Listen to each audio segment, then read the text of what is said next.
All right, welcome to Now This Is Podcasting. I'm your host, Connor, and I have my co-host, Jaden. Yee. And former guest, Calvin. Thanks for having me back. And I just want to say, boy, oh boy, do we sound good now. Fantastic. So we just upgraded our microphones, a new mixer, got this new equipment, and I think we earned it, boys. I think this sounds great. And I think for every week for the last month, we were like, I feel like we're really hitting our stride. And I felt like, we should sound like we're hitting a stride. Yeah, and I think we do. I think I still sound like Squidward, but that's fine. That's okay, dude. It's I still feel like I sound like Stoner Rain Man. Yeah, so well, at least now it's in high definition. Yeah, now we can really hear our flaws. Yeah. Really hear how bad we are. All right, and so this is our review of The Green Knight. Holy shit, this movie is bad. I didn't think there was anything worse than The Village. And boom, another movie with a great trailer. And turns out to be a film about a man walking around the entire film. And spoke for about 15 mins. If you have ever played Oblivion, imagine traveling to the next city without a horse. If you ever watched Castaway, this is Castaway Part 2. Aside from scenes that leave you scratching your head, this movie was so bad, a true couple next to me actually joined me in our viewing party. A complete stranger during COVID was okay talking to me about the scenes. We were all laughing. It was so bad. As the movie ended, no way I could leave now. I was so invested. LOL. Ain't no damn way this movie was cleared for release. I know for damn sure someone owed someone a favor. LOL. This was the Casey album P. Diddy released. That shit sounded exactly like someone owed someone a favor. If you absolutely hate someone, tell them this is a great movie, then smile and wait. Turn your ringer off, skip town, and check that your homeowner's insurance is up to date, because they fixin' to burn your shit down. And it was written by Anonymous. I wouldn't claim that shit either. So that is not our actual review of it. No, that's not the way we feel. Yeah, it's funny because I have almost the complete opposite feeling about it. I think what he's saying is right. I describe it similarly, but I just enjoyed it. That was a review I found on Google by Aaron Chambers. So if you think that that's what this movie is, you're not going to like our review of it, I don't think, because we have a much higher opinion of this movie, I think. I'd say so. Yeah, but don't worry, we should probably have a similar amount of jokes. I love that. I love that he says it's written by Anonymous. The movie, it's the poem that the film is based on is Anonymous. Yeah. The film is not actually written or directed by Anonymous. I love that he attributes it to someone that just wouldn't wouldn't claim this as their own work. I think it's just the silliest shit I've ever heard. Yeah, I think that what's fun about that review is he was invested in the review even. Yeah. He was like I'm gonna have fun with this review because I have to have something to come from this experience, right? Yeah. So David Lowery directed this, and he also did one of my favorite movies, A Ghost Story. And if you read kind of your general fans review of that, it's similar. It's just this is so boring, nothing happens.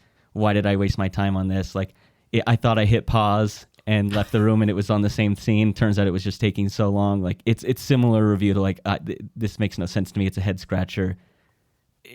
I just think that's an example of maybe the viewer not knowing what they were getting into.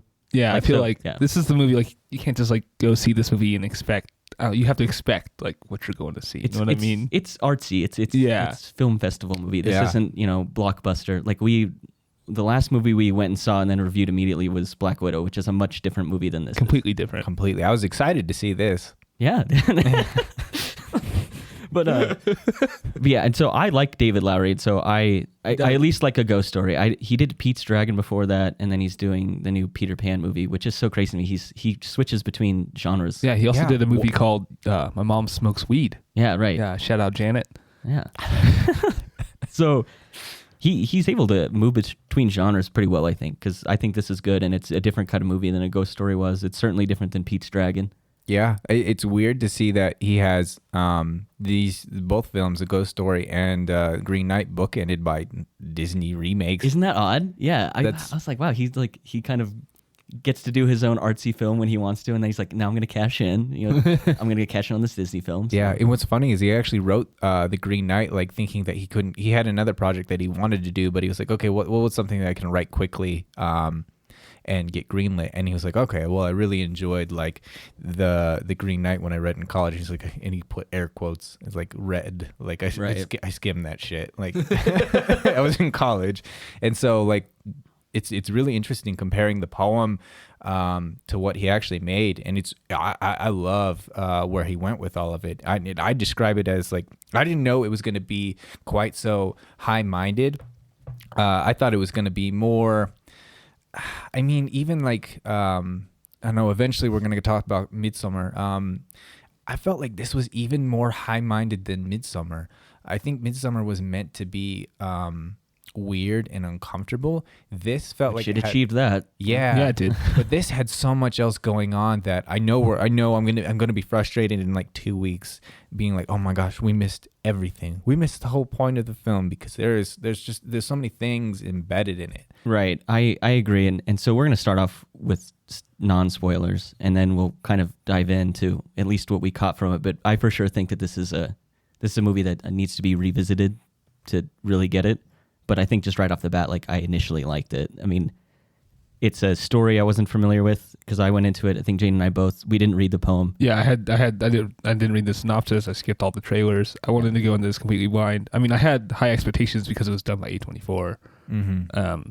But yeah, and I think it got it done. So right, it poked all my buttons. Yep. Right. Yeah. No, I knew you were going to be excited to see this, but I don't know if you saw me steepling my hands throughout the whole film. Yeah. No, you were excited. Yeah. There were so many things that I saw that was just like nods to other scenes and styles that I've seen historically. There's this film called The Turin Horse. Like, and if you think this movie is slow and uninteresting, I would dare you to watch the opening scene from The Turin Horse, and you will see the influence here. But it is, we described that film as film students after watching it as impressively slow.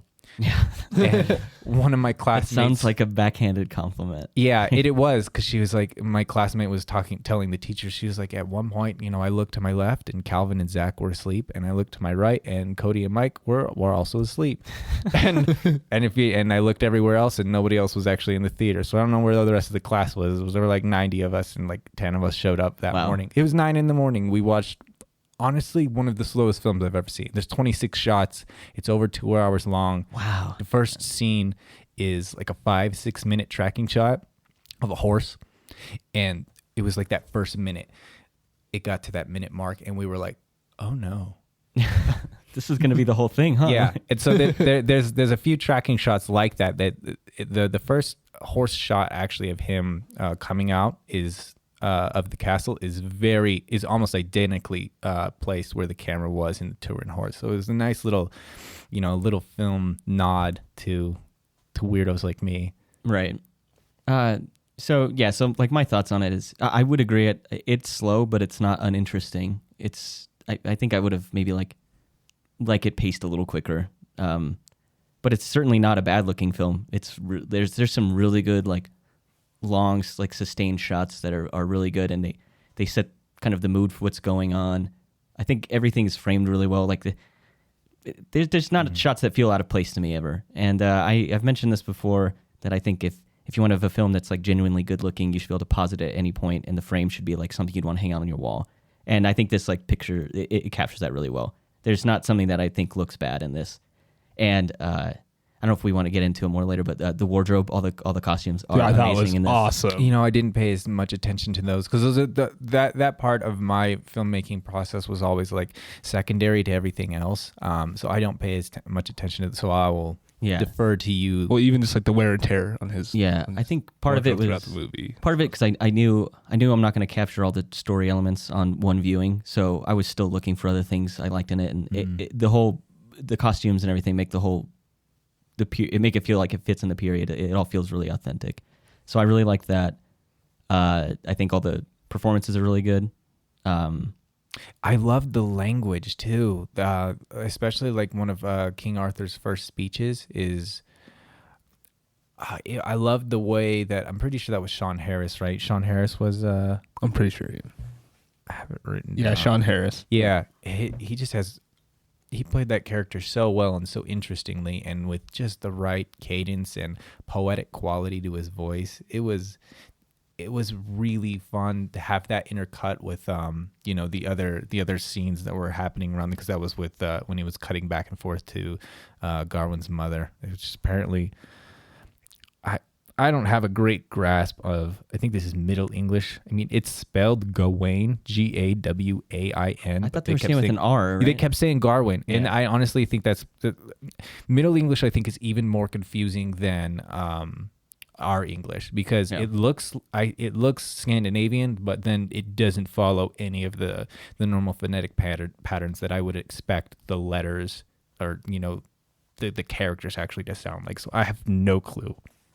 But yeah, like I said, the performances are great. Yeah, I thought he was good, Sean Harris, because I think the last couple things I've seen him in is the Mission Impossible movie. That's the only things I've ever seen. Where he's like, he's a bad guy. He's like this kind of really smart, conniving bad guy, and he seems like a really caring, almost like a father figure at points in this. Yeah, very old man. Yeah, yeah, and I liked seeing him in that, because everything I've seen him in is a villain. And admittedly, I haven't seen him in a lot of stuff, but what I have seen is a villain. So he played a totally different character, and I think he nailed it. Barry Keoghan is great in this. I thought the scene he's in absolutely stole him. I thought he was did great. Great as well. Unreal. That Yeah. whole shot where he was first introduced, did you notice how long that went on It's for? a- yeah, just that's a what I'm talking giant forever, monologue, yeah. and it was so interesting. I want to get into the scene more later, but yeah, yeah. that's I just one thing, wanted to yeah. talk about some of his mannerisms and Yeah, he's characteristics. great. They didn't feel staged. They felt so organic, and that's why the camera loved him. It felt like that could have been a shot that was cut together, but he did it so well. They're like, oh yeah, keep going. Yeah. I want all of this. Yeah, This like- is the perfect take. Like I said, there's really good long takes in this, which those are to me like the highlights, are these long takes that take place. There is slow pacing throughout this, but then they have these really long takes where there's some really good dialogue delivered. And those are like, to me, the And highlights. some really long takes where there's no dialogue delivered. They're also fantastic. Yeah. Yeah. Yeah. So yeah, all in all, like, I don't know what this Chambers guy is talking about, his review. I mean, I get it. You can say this movie's pretty heady, and there's a lot of concepts I'm sure I wasn't tracking on, and bits and pieces that I'll pick up on later.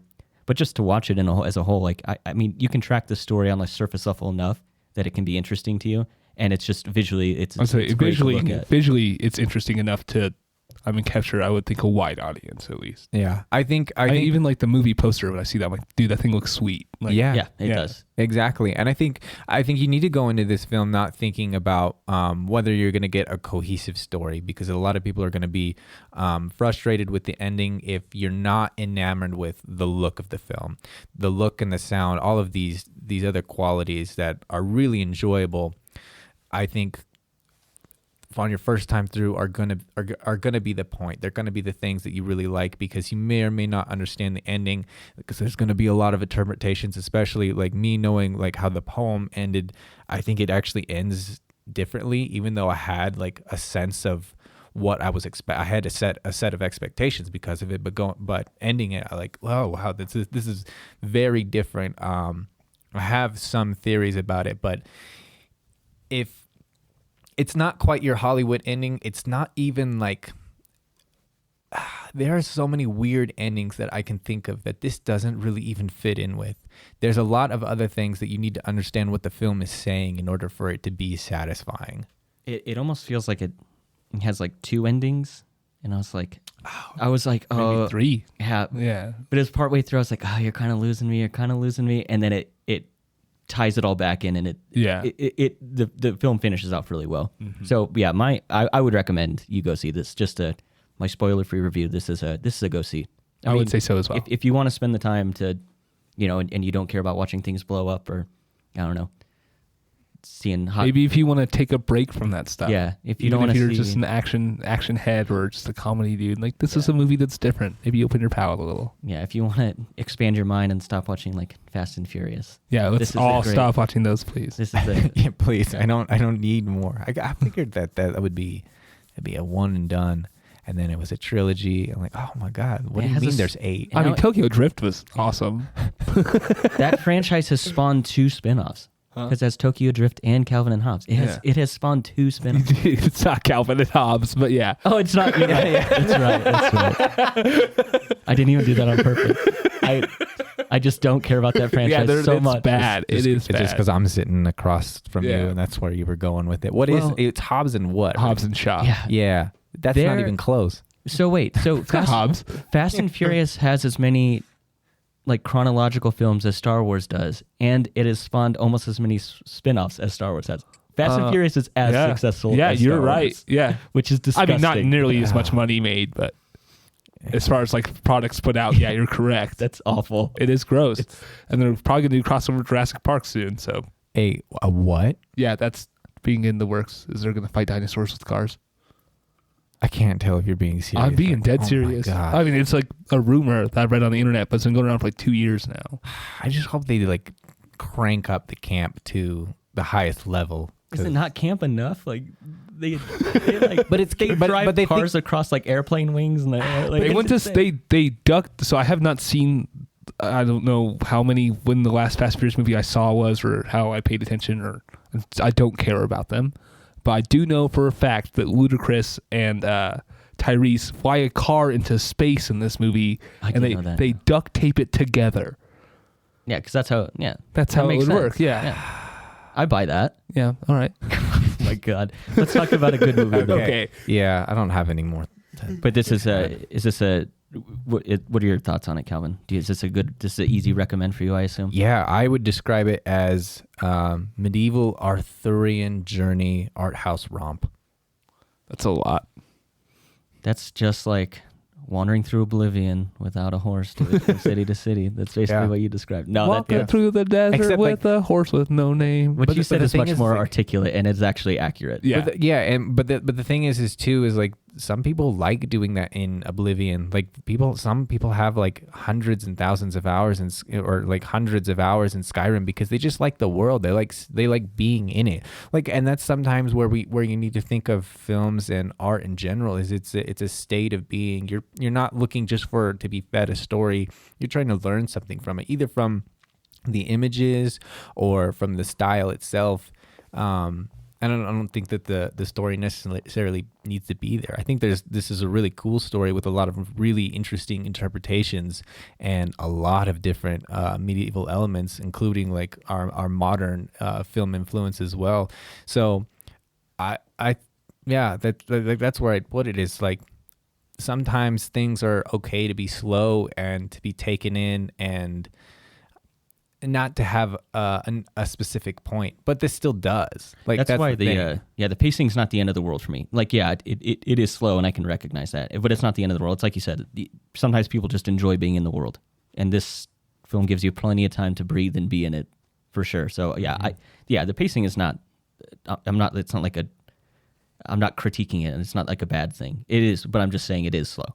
Yeah, well, and it's weird because it's actually punctuated by some segments with really fast editing. Right. Yeah. Yeah. So you have the overall pacing is fairly slow, but then there are these segments where, like the first one, basically as soon as he gets to the court, there's a lot of really fast cuts, but then after that it's fairly slow, and then each kind of. I don't know. I'd have to go back and watch it again. I do feel like each interaction, especially upon like first meeting the characters that he meets, it does seem quick. Yeah, except for like the one with Barry Keoghan. You know, that one was really slow. And that one was great. That's why I have a hard time really thinking about where the fast bits were. I remember catching some of them, but not all of them. I think Erin Kellyman's character, when she's introduced, those are like kind of the faster editing, I think. Because it'll kind of cut between both of them. It's not like both of them are in the frame talking to each other a lot. Yeah. It'll cut between them. Yeah. It's your typical 2-camera. Well, it's probably a 3-camera setup with over the shoulder for each character. Right. Yeah. So, I mean, I think that's it. And that introduction is very different than Barry Keoghan's introduction. Yeah. Like it's a very typical like dialogue sequence. Yeah. The way those two scenes are set up, which is fine. It doesn't have to be the same shot over and over again. But I think that's the way you can tell there's a difference in editing and just kind of the style they were going for with that scene for sure. Yeah, absolutely. Okay, so easy recommend all around? Yeah, I feel like the slow pace is good for this movie. Yeah. Mm-hmm. Yeah, I enjoy it. Are you ready to spoil this one? Yeah, let's spoil the crap out of it. To the victor, the spoils. So Don't eat these bananas. So just kind of the basic story is you're following Garwin. He's the nephew of the king, and it starts on Christmas. It's like a Christmas celebration, and not like Happy Holidays Christmas. It's like more like Christ is born. Like it's medieval Christmas, not it's not Christmas tree type thing. Yeah, there's no lights or snowmen. And that's, I mean, they introduce a love interest early on, and then he goes to this get together, this kind of meeting with all like kind of the noblemen, and there's like all of the king's knights are there, and that's when you get introduced to the Green Knight. He shows up and he gives this challenge, this game he wants to do, and it's basically he's going to challenge someone to strike him. If they do strike him, he gives them his axe, and then in 1 year's time, that person's like bound to him. They have to return to the Green Knight, return the axe, and then he will deliver the same strike to them. Also, by the way, I thought the Green Knight looked awesome. Oh yeah. I thought it was like practical, and it was just, I mean, it was fantastic. Yeah, it is really great makeup, and a lot of times I feel like those types of things like always come off as campy and cheesy, like especially like anything like 70s Star Wars, all of the alien makeup, they're very goofy, but this lends itself, especially the way it's lit. It's very dark, so you don't really see a lot of the latexy stuff. The only thing that I noticed was like around the eyeball, like around the eyes. But other than, I mean, even and that's really only in the last scene. Yeah, and then I still don't care. I thought it looked great. Like I would rather have that 100% of the time over like a CGI character. I think for me, the reason it didn't feel campy or kind of janky looking prosthetic is the sound design for that character is amazing. Absolutely, I was immediately like a very menacing character. Like when he moves, it's like the creaking of a tree branch, and and every time he takes a step, it's like it's so heavy, and there's like this big bass reverberation within the room. So the sound design just for the character by itself totally sold me on the look. I mean, I think if you have a different sound editing going into that scene, it could have made that look much worse. But they absolutely nail it. The way this character sounds, the way he's lit, when he shows up, he's silhouetted, so you like it's kind of a mystery at first, and then when you finally get introduced to him, and he's thumping around, and it's just everything ties together so well in that scene to like really set up that character, I think. Yeah, and the shots as well, at wherever the camera is placed in such a way that he looks massive. Yeah, but none of it's melodramatic, none of it's kind of goofy. And I don't know if either of you noticed, but it sounded like one of the speakers on the left side of the theater was actually broken.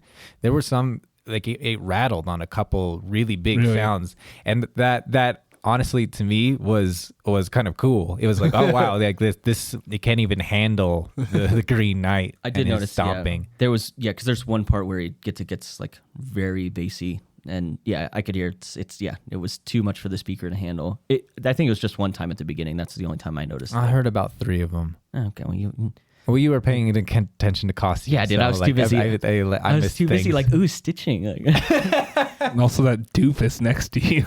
Oh my god. Okay, so I'll get into it real quick. So we all saw this together, and we had really good seats. We were right in the middle, and then a couple sat next to us, and I was on the very end, so I was sitting next to the couple, and the guy sitting next to me, I don't think he's ever seen a film in his life. He was like in shock at everything that happened. Like at one point, Garwin gets on a horse and he's like, "Oh, wow!" Or like, there's maybe kind of a spooky scene later on. He's like, "Is that a ghost? Oh, get out of there! Oh my gosh!" Yeah. Like every time something happened, he's like, "Huh?" Yeah, he's asking questions to his girlfriend throughout the movie. Like she's fucking seen this before. Yeah. It's the premiere date of the film. Yeah, like it was so. Yeah, this guy was just, and honestly, it was terribly annoying, but after a while, it kind of got funny because he was just like, wow, like he had never been to a theater before. So good for him. He saw his first film. Yeah. Congratulations, bud. Yeah. Weird place to start. But I caught like a couple of those, and I was like, honestly, like, I was like, how many of these is he saying? Like, I'm catching all of the ones in this. I heard all of it. Like, so yeah, because they were like so inane. Like I can't even remember what some of them were, but it was just like, yeah, this is a pretty typical tangent to plot point. Yeah, they're exchanging like because it was literally every single every time there was like a pause where he could say something, he said something. His first one at the very beginning. So it starts out. It's kind of a shot on some farm animals, and there's some like straw, thatch roofs in the background to these houses, and it will play that for a little bit, and then it'll cut to like a credit, and then it'll cut back to that scene, and like the animals kind of moved around, and then it'll cut back to like showing the director of the studio, whatever, and then it cuts back to the scene, and you see like a small fire on top of the roof, and then it will cut away, and then it cuts back, and now it's a bigger fire. It was like the third time it cut, and there was a fire, and then he said it like he was discovering it and like letting his girlfriend know, because she had missed. He's like, oh, it's on fire now. It's been on fire for like three scenes now. Personally, I did miss it, that it wasn't on fire, but I'm also not like dumb enough to be like, oh my god, did you see it's on fire? Yeah, like it's like I'm telling you, I'm also not 8, but that's like this man discovered film for the first time in his life. He was just all about it. So good for him. But they left rather quickly after it ended, though. Yeah. Oh yeah. By the way, yeah, stay tuned. Yeah. Post-credit scene. Post-credit scene. Yeah. Crazy. If you're into extra layers of symbol, if you already didn't understand the film, then this is a great place Don't to start. worry, the post-credit scene totally clarifies the entire. Yeah, absolutely clarifies. That's the sequel for sure. The Disney Plus streaming, that's streaming series. Oh my gosh. And Yeah. just, speaking of farm animals, real quick, I just want to give just a quick talk about that preview for Lamb. Oh yeah, yeah. That's making our watch list. Yeah, for sure. Oh my gosh. Just watched. I can't even explain it. It's another A24 film. Yeah, but and it looks amazingly weird. Just check it out. I'll put a link Yeah. in the description. It looks beautiful. Yeah. But yeah, so Calvin anyways, was very happy when he see. yeah, I saw A24 and I was like, well, and that was like, it was bookended by like Don't Breathe 2. And like I didn't even know Looked was like shit. I didn't even know there was a first one. So like, why? The first one's all right. I literally had there never was even a heard Don't of Breathe 2 trailer when we saw Black Widow. You guys must have already forgotten about because it looks so yeah, bad. I don't remember that at all. Yeah, no, I was just upset again that I had to watch it again. Like I expected, like, okay, we saw Black Widow, we saw a bunch of really terrible movie trailers. Right. I was like, okay, at least this time I'm gonna be able. They were all the same except for Lamb. and I think there was one other one. But yeah, Lamb was certainly a highlight. Yeah. Yeah, I was like, oh yeah, look, Like did he? Yeah, like Did that guy, he? Yeah, all I mean, the look of shame on his face, like post-nut clarity type thing. Yeah. Right. You're so right. We won't spoil anything more than that, but I think I gave it away. Yeah, no, I definitely want to shout out that yeah. It has the chick from Prometheus. Oh, I've never seen. Oh, Noomi Rapace? Yes, that is the name. Because she's also Swedish. I didn't know that. When they're speaking Swedish, I was like, is she acting or is she like a natural speaker? Because it sounded natural. So. Right, yeah, because she was in the original Girl with the Dragon Tattoo. I didn't know that either. I was actually excited to see Prometheus because she was in that. Oh, I only know her from Prometheus, so. Yeah, so yeah. Yeah, I mean, those Swedes, they have a lot of versatility, like Alicia Vikander, who was in this one. Right. Which is great. But yeah, so we were talking about the Green Knight and his challenge. And it's really interesting to look at the poem versus what happens here. So in the poem, he makes his challenge. It's a lot more vague as to how the game is to be played. Here, it's very clear that if you only strike me on the cheek, I will only strike you on the cheek back. In the poem, it just says that I will return the blow in favor, in return. And so it's playing on a trope called of beheading games that's present in more medieval literature in the 13th and 14th century. But because it doesn't specifically say a beheading game here in the poem, you're not meant to take it straight as a beheading game. It's supposed to be a little bit more vague. And so if you think about how the game is played at Christmas time, it's meant to be friendly, and there's a couple nods between like King Arthur and the one dude with the hood and the runic letters below his eyes. And that's why Arthur asked him, do you understand how the game is meant to be played? It's made in such a way that Gawain is allowed to set the rules, but his own self-preservation takes control rather than displaying like what you would think a Christian game would be.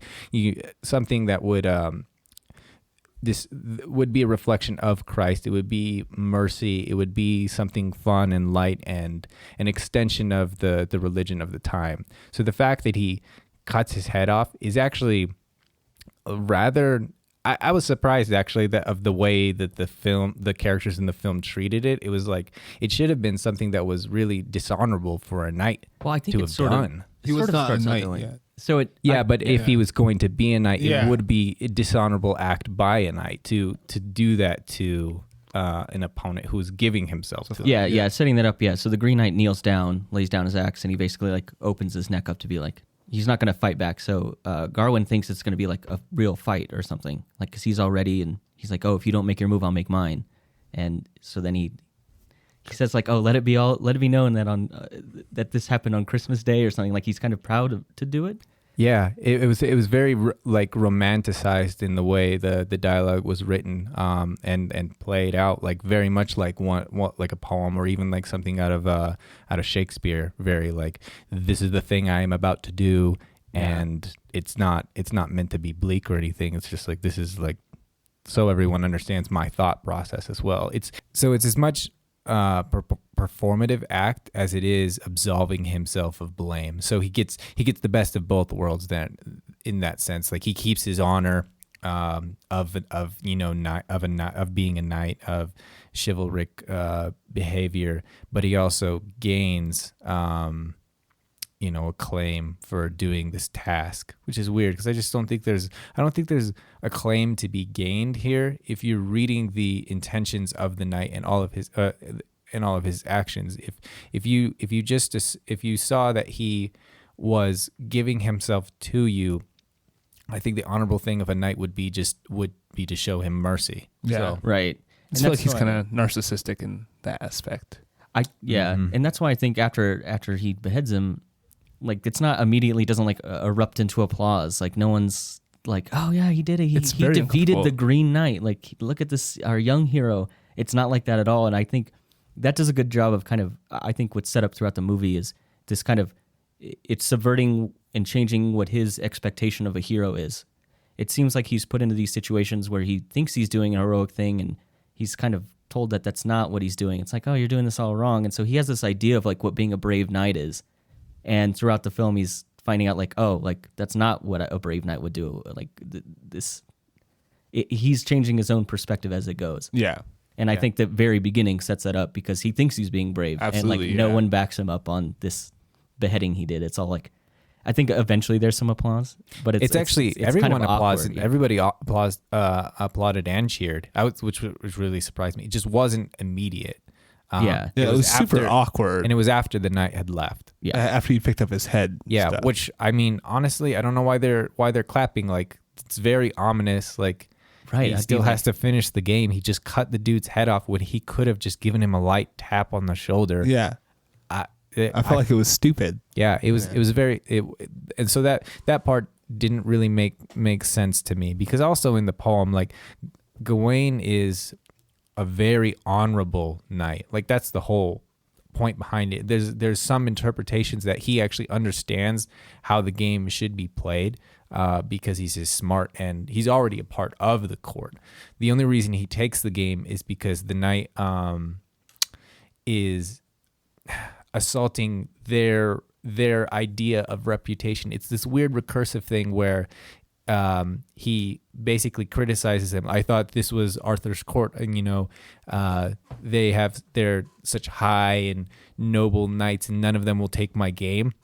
And so basically, he takes up the game to defend the reputation of them, thinking they like their reputation. Like that's what's weird about the poem. That I don't know if it's as much of a fun metaphysical discussion in game theory for this film, and I was kind of glad that it got away from it and into more.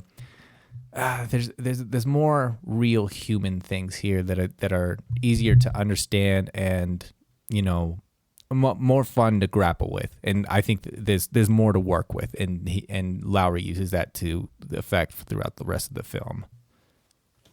Yeah, and I like, because I think they set up Garwin to take this challenge, because just prior to that, King Arthur's like, he regrets not knowing him better, and he's like, tell me a story about yourself, and he's like, I don't have any. And then the Queen, who's played by Kate Dickie, who is Catelyn Tully's sister in Game of Thrones, yeah. That's why I recognize her. With the creepy son that she breastfeeds forever. Oh yeah, and he just grows up super fast one season. She's so much better in this. I mean, she's playing a completely different character, but I hate her in Game of Thrones. Yeah, I think you're supposed to hate her. Yeah. She's really good at it. But it's gross. Yeah, and she's barely in it, but I think she does well. But I like what she says. She's like, yet you don't have any stories yet, and so this is his yet. Like he now gets to have a story where he fights the Green Knight, and so I think he feels like the only way he can have a good story that he'll become renowned for is if he defeats the Green Knight. And so that's why he's like, okay, this is weird that you're going to let me kill you, but like I need to do this for prestige, and I want to become a well-known knight. And then it ends up, it seems like no one gets anything out of this. Like he does become renowned, but it feels like it's all for the wrong reasons. Yeah, everyone knows him, and I just don't really understand why. Like, because the way that everyone else retells the story is he defeated the Green Knight. And that's it. Like that's it. It's not talking about the game. It's not talking about. I mean, even the color of the blood was misremembered or misattributed by someone saying that the blood was green when it was clearly it's not red. It's red, yeah. So yeah. I sort of thought maybe as the court like kind of humoring him, being like, okay, like this kid wanted to do something, he did it. Like didn't do it the right thing, but he did it. So. And then kind of once it gets to like the common people and the story's retold with puppets, and I think then it kind of it gets taken out of it gets put in the wrong context. It's like a real life legend, like seeing how stories change in front of us. It's like you get to see what actually happened, and then when it's retold to like your common people, it's kind of played up as this sort of heroic thing, and that's not what happened. And so I don't know. I think part of it is just that's kind of how myths and legends are formed. Yeah. You have some, tell a story like that, you want it to be better than what it actually was. You have some original telling, and then it gets kind of amped up as it goes. Mm-hmm. I do like how they set up his character in general. Basically just a frat boy, and then it's such a great scene setting him up in the throne room and having him sit by Arthur. Like you know who he is. Like he's not taking his role very seriously. And he states quite clearly that he has no stories. So then to put him in this situation, it's interesting to think, like you were saying, that the whole court basically was in on it. Like they understood how the game was meant to be played. Why no one was playing the game is because they were setting it up so that he was the one. And that's actually there's a reading actually in the poem that's the case.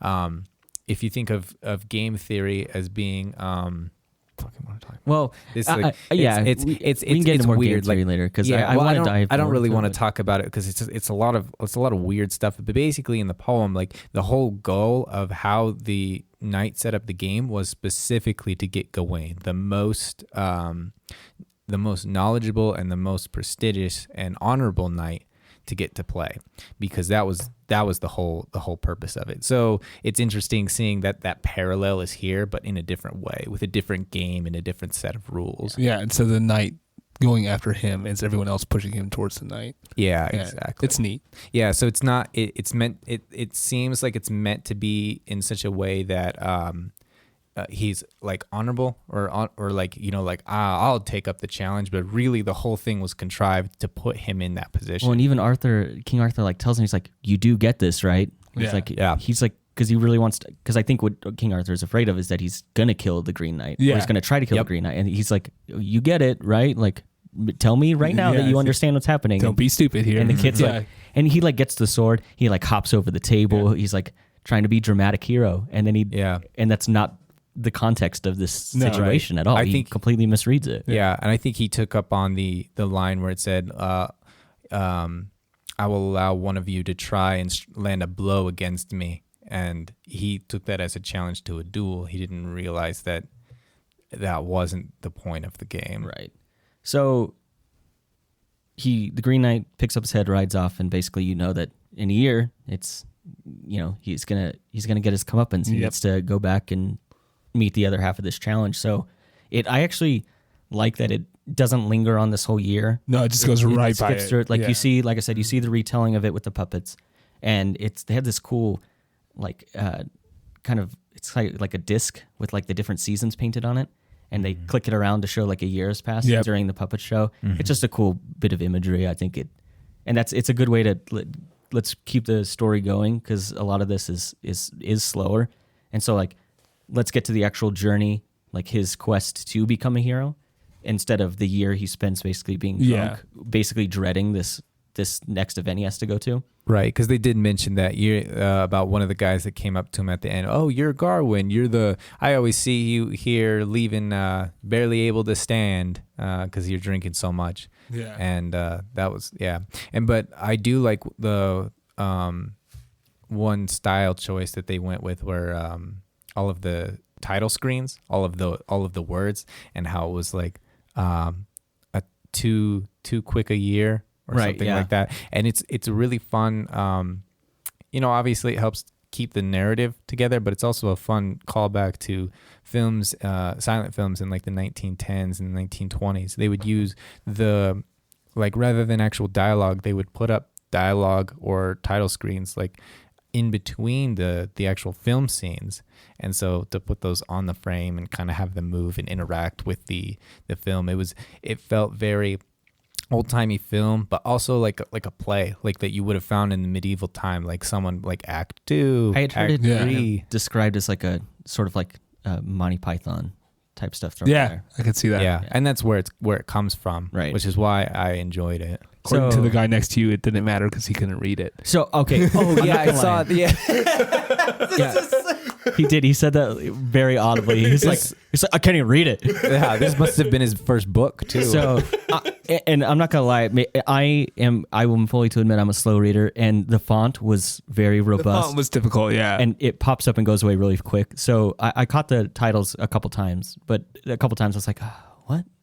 So all of those I would have liked it to linger a little bit longer, but I wonder if that's sort of the point. I think so. It's just like, get it out of there real quick. Yeah, that, and you could read the poem, because a lot of those phrases were actually pulled straight from the poem. No one's going to read the poem, Calvin. It's only like 60 pages. Actually, it was only like 60 pages like on my iPhone. So it's probably only like 20 pages. And I did not read, and I read the translation. Read one page on their iPhone. No, they're going to see our thumbnail. They're going to click on it and be like, thank God I don't have to read that dumb poem. Yeah, exactly. I'm sure.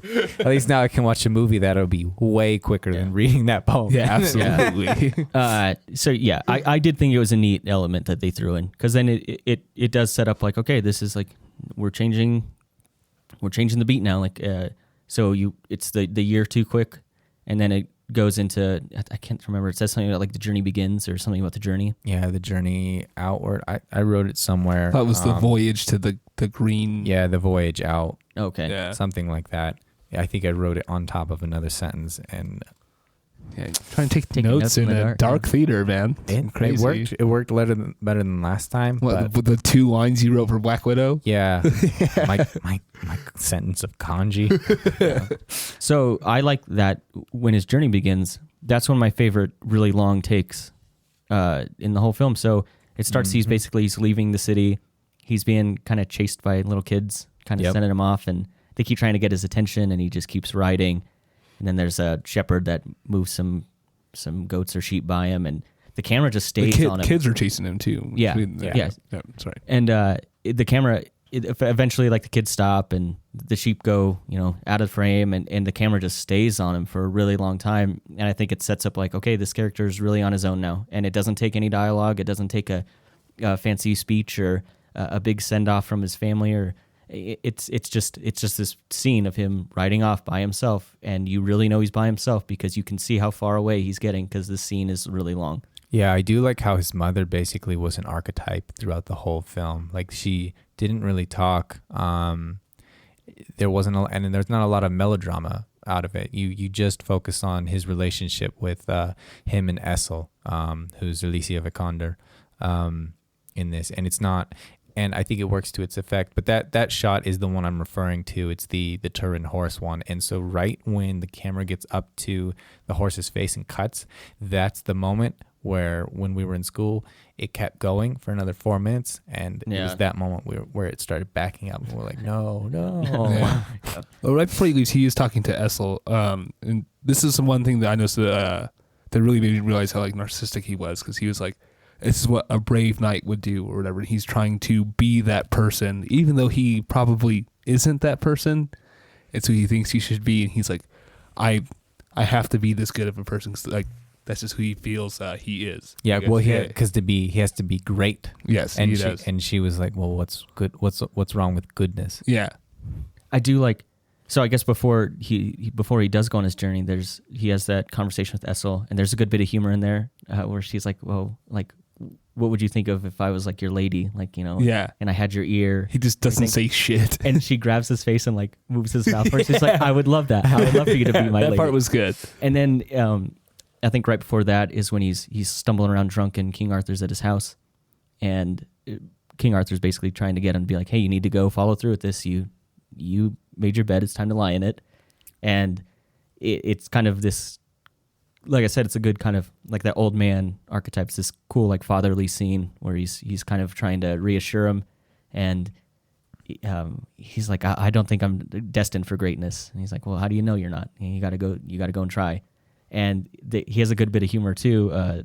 Sean Harris does. He just sits there and he's like messing with his tooth, and it goes on for like a little while. And you're like, what's happening? And then he's like, oh, my tooth hurts. Just delivered so well. Yeah. It's just, there's some really like, it's not overstated. It's nice little bits of humor in this.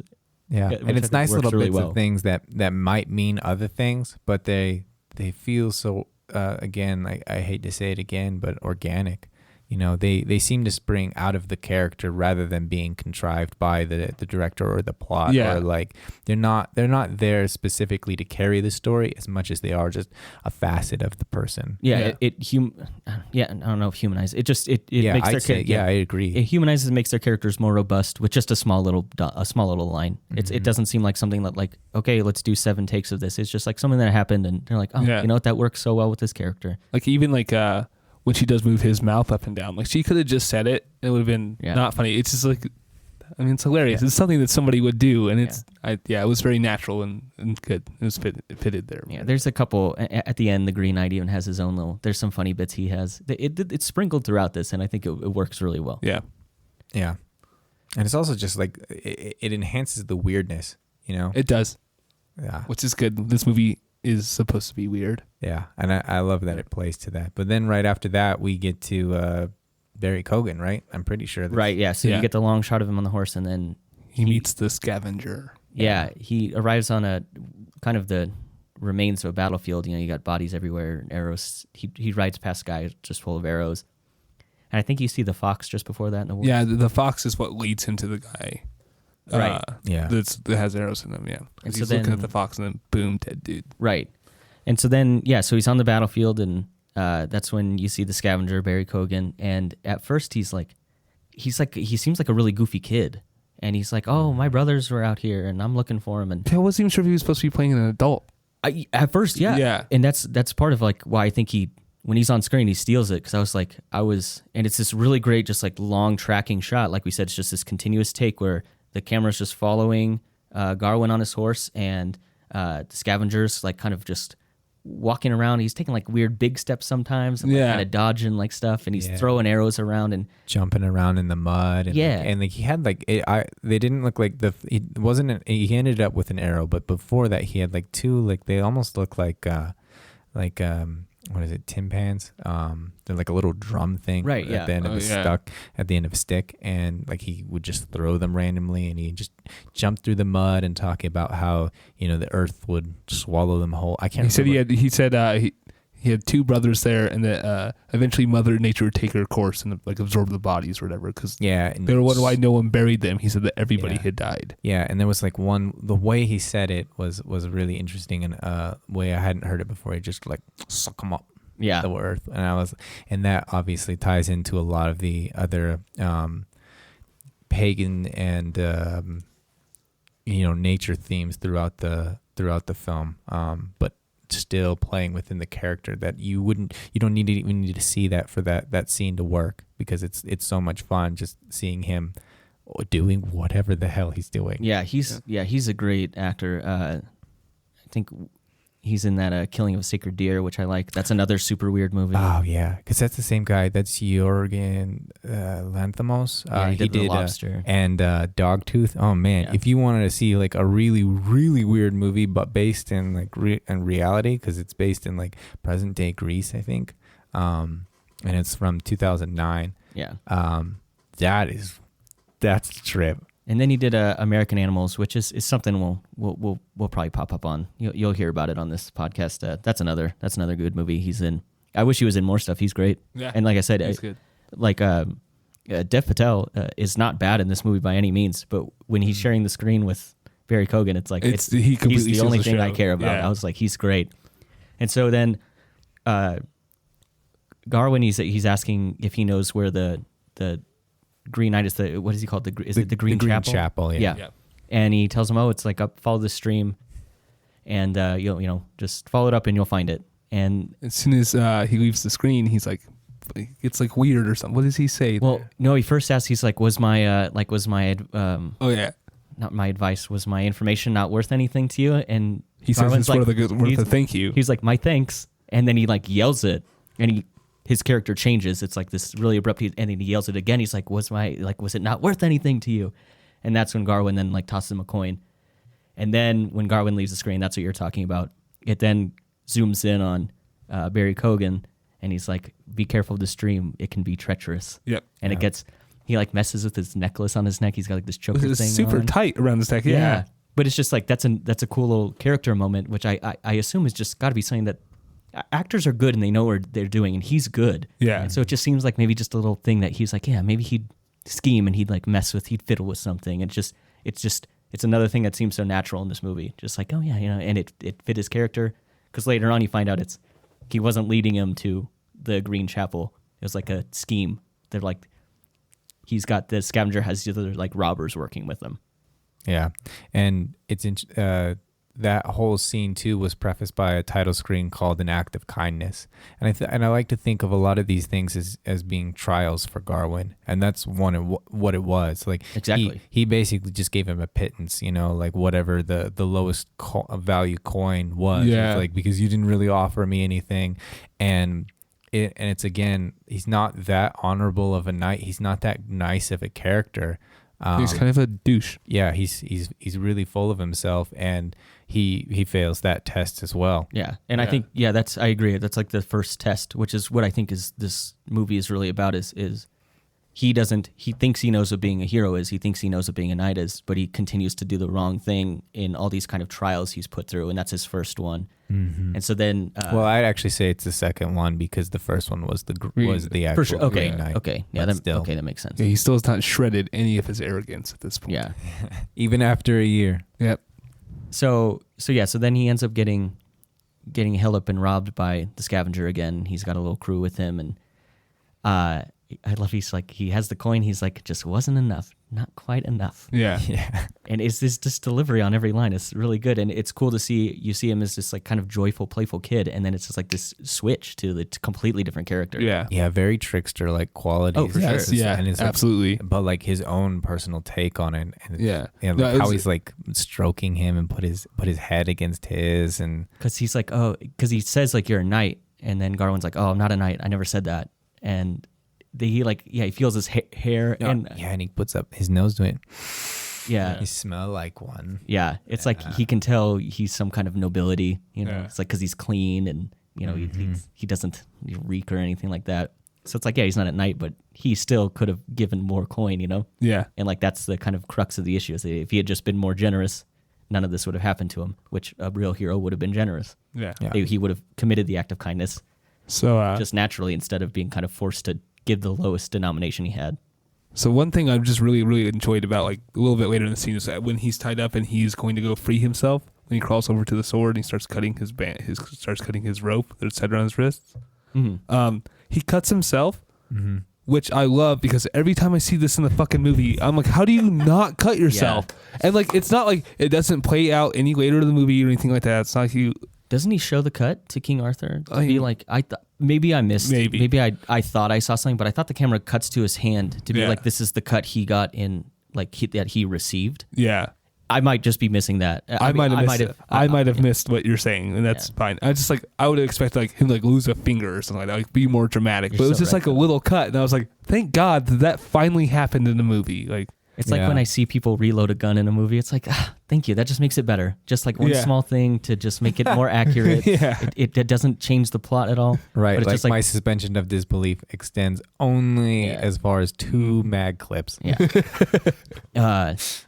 But yeah, I really like they're rummaging through all of Garwin's stuff, and they find the axe.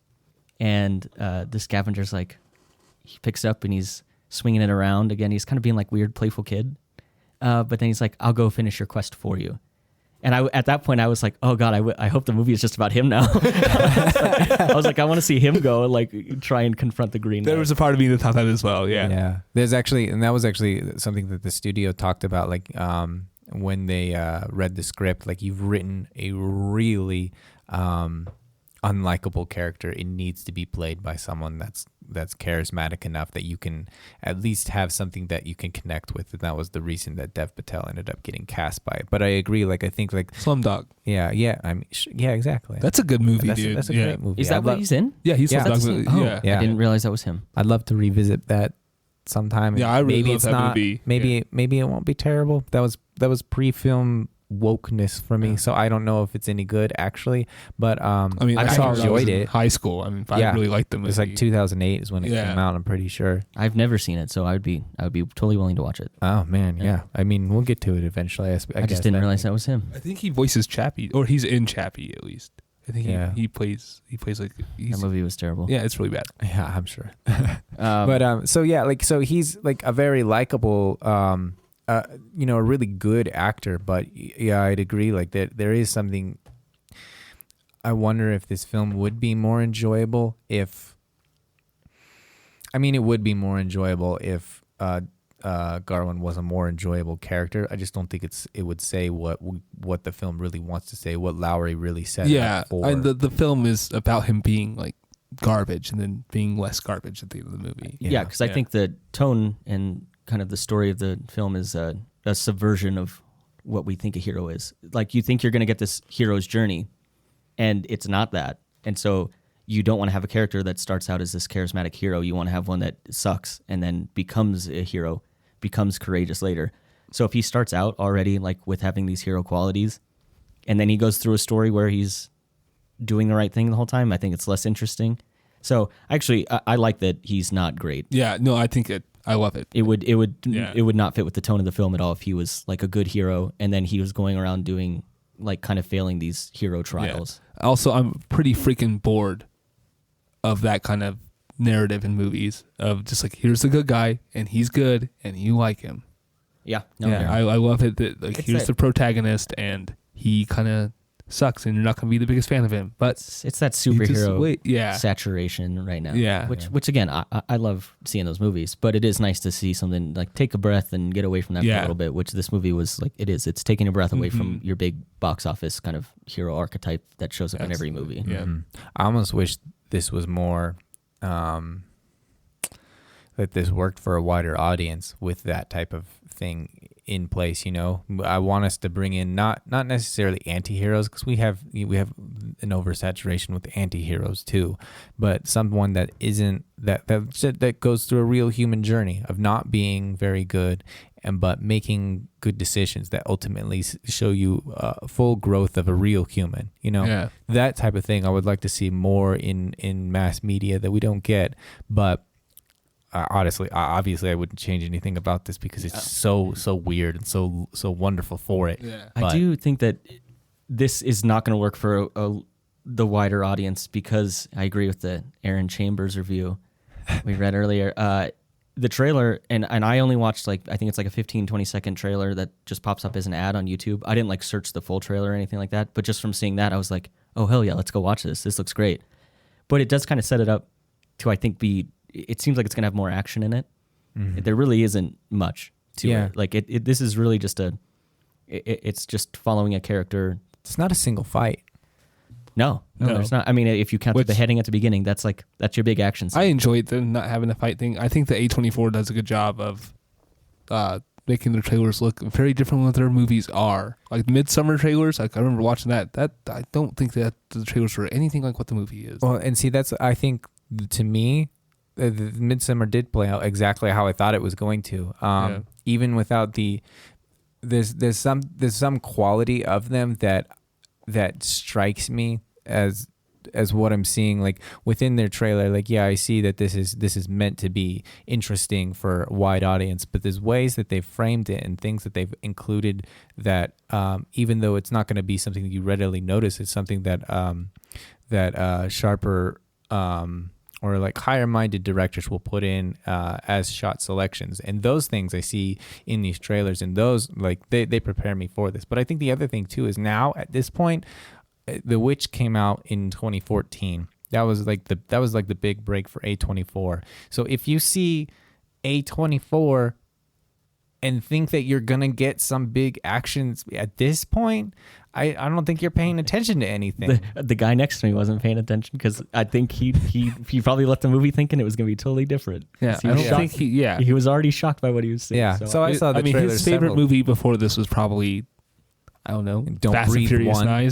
Yeah. Fast and Furious 9. Probably his Yeah, favorite. exactly. This one, yeah. He Yeah. probably just snuck into the theater from that. But yeah, no, I do understand. I think that there will be a lot of people who go and watch this and are frustrated by the trailer, because I do agree. I think The Village has a really cool trailer, and while I do I think that movie's still good. The trailer doesn't match what the movie's about. Another one is It Comes at Night, which I think we've talked about before.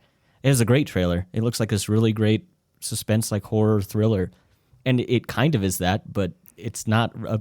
It kind of makes it look like there's like a creature or something, and there's no creature really. Yeah, I mean there are creatures in it, but what's so great about It Comes at Night is they don't never show it. Yeah. It's really more of the general unease of dealing with strangers in like a post-apocalyptic world, really as an allegory for people within letting people into our nuclear family styles. Yeah, But I do understand there will be a disconnect for a lot of people between seeing the trailer and watching this movie. They'll be like, Yeah. what the fuck is this? And see, but that didn't happen for me. Well, because we know what A24 is. Yeah, but I I also mean, even didn't still watch from the trailers. Yeah, I don't like doing that for movies anymore. See, yeah, like I can agree with that. I just wanted to, because we were recording, 2 hours after we watched it, I wanted to be sure that I had enough frame of reference to not miss any of the bigger things. Yeah. Well, we're gonna miss some things. Yeah. I'm frustrated. I'm frustrated that you say that, and you're absolutely right. There's so much.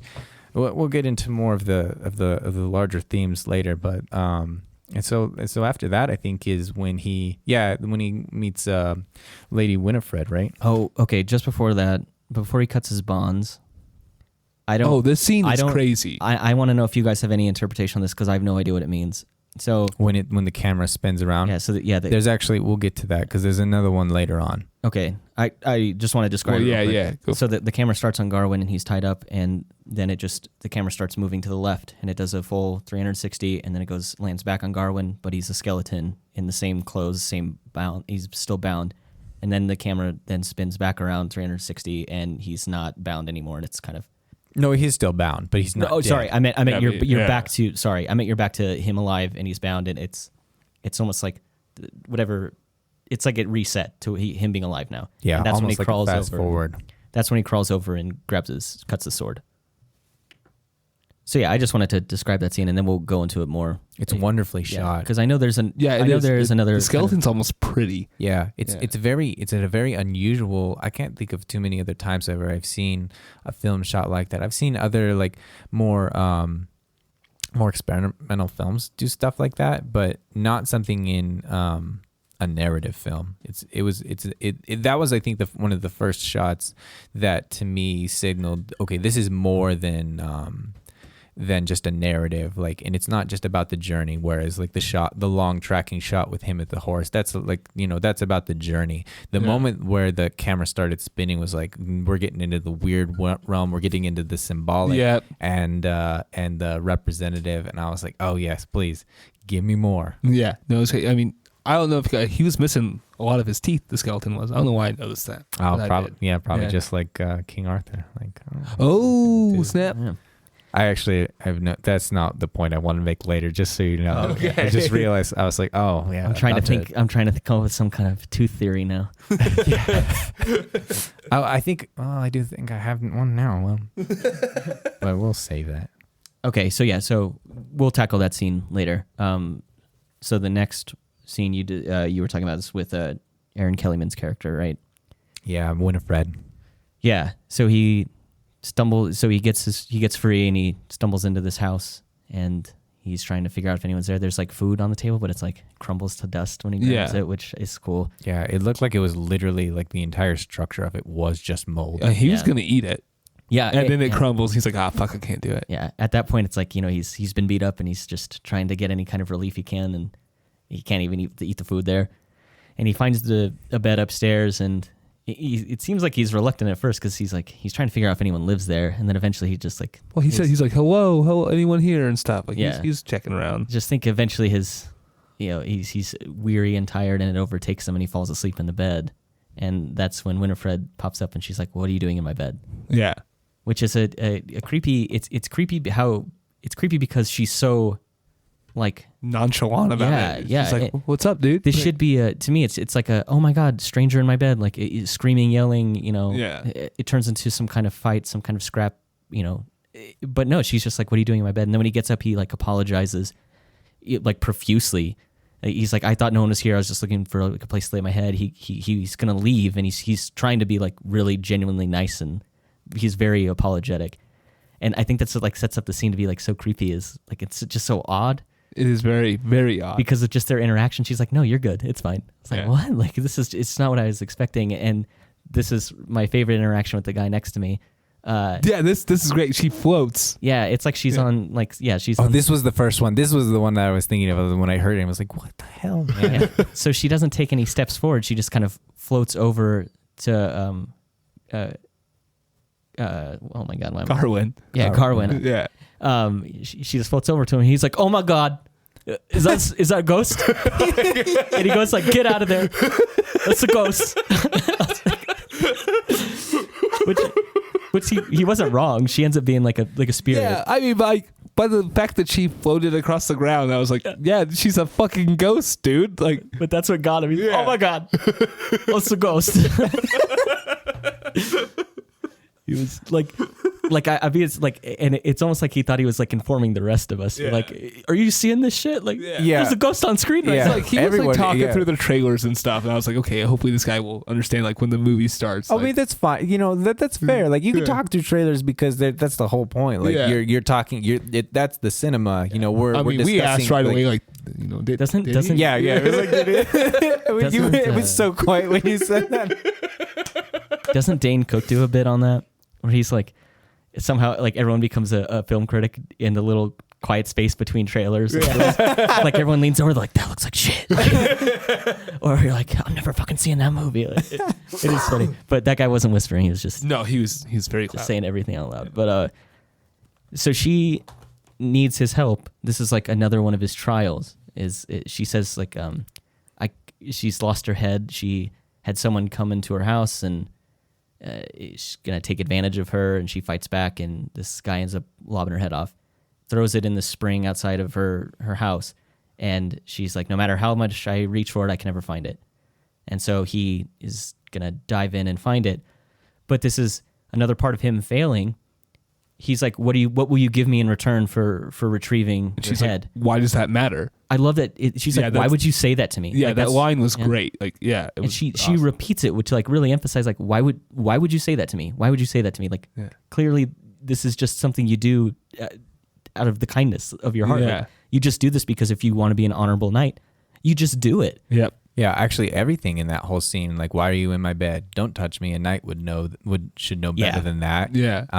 Why are you asking for anything in return? This isn't like an exchange. You are a knight. You don't do things for exchange. You do things for the sake of honor. And I do like, it's not like a sexual touch, like he's making an advance. It's like she floats over, and now he's catching on that, like, this is this he's trying to see if she's real. It's like an experiment, not a. You said toucher, and I was like, I just want to be clear. It's not like he's not being a creep. He's just like, what? Like, okay. Yeah, but even then, like by the conventions of knighthood, that's still not something. It's not something that. It's not appropriate. Yeah. No. It's just still another thing. Him failing. Yeah. He's just failing at this stuff. Yeah, and then he goes down to the pond or whatever. At the bottom of the spring. Yeah. And the light changes. It turns all red. This whole movie has a very green theme. We'll have to talk about colors later because that's one thing that I don't have a great grasp on. But that's a big part symbolically. Right.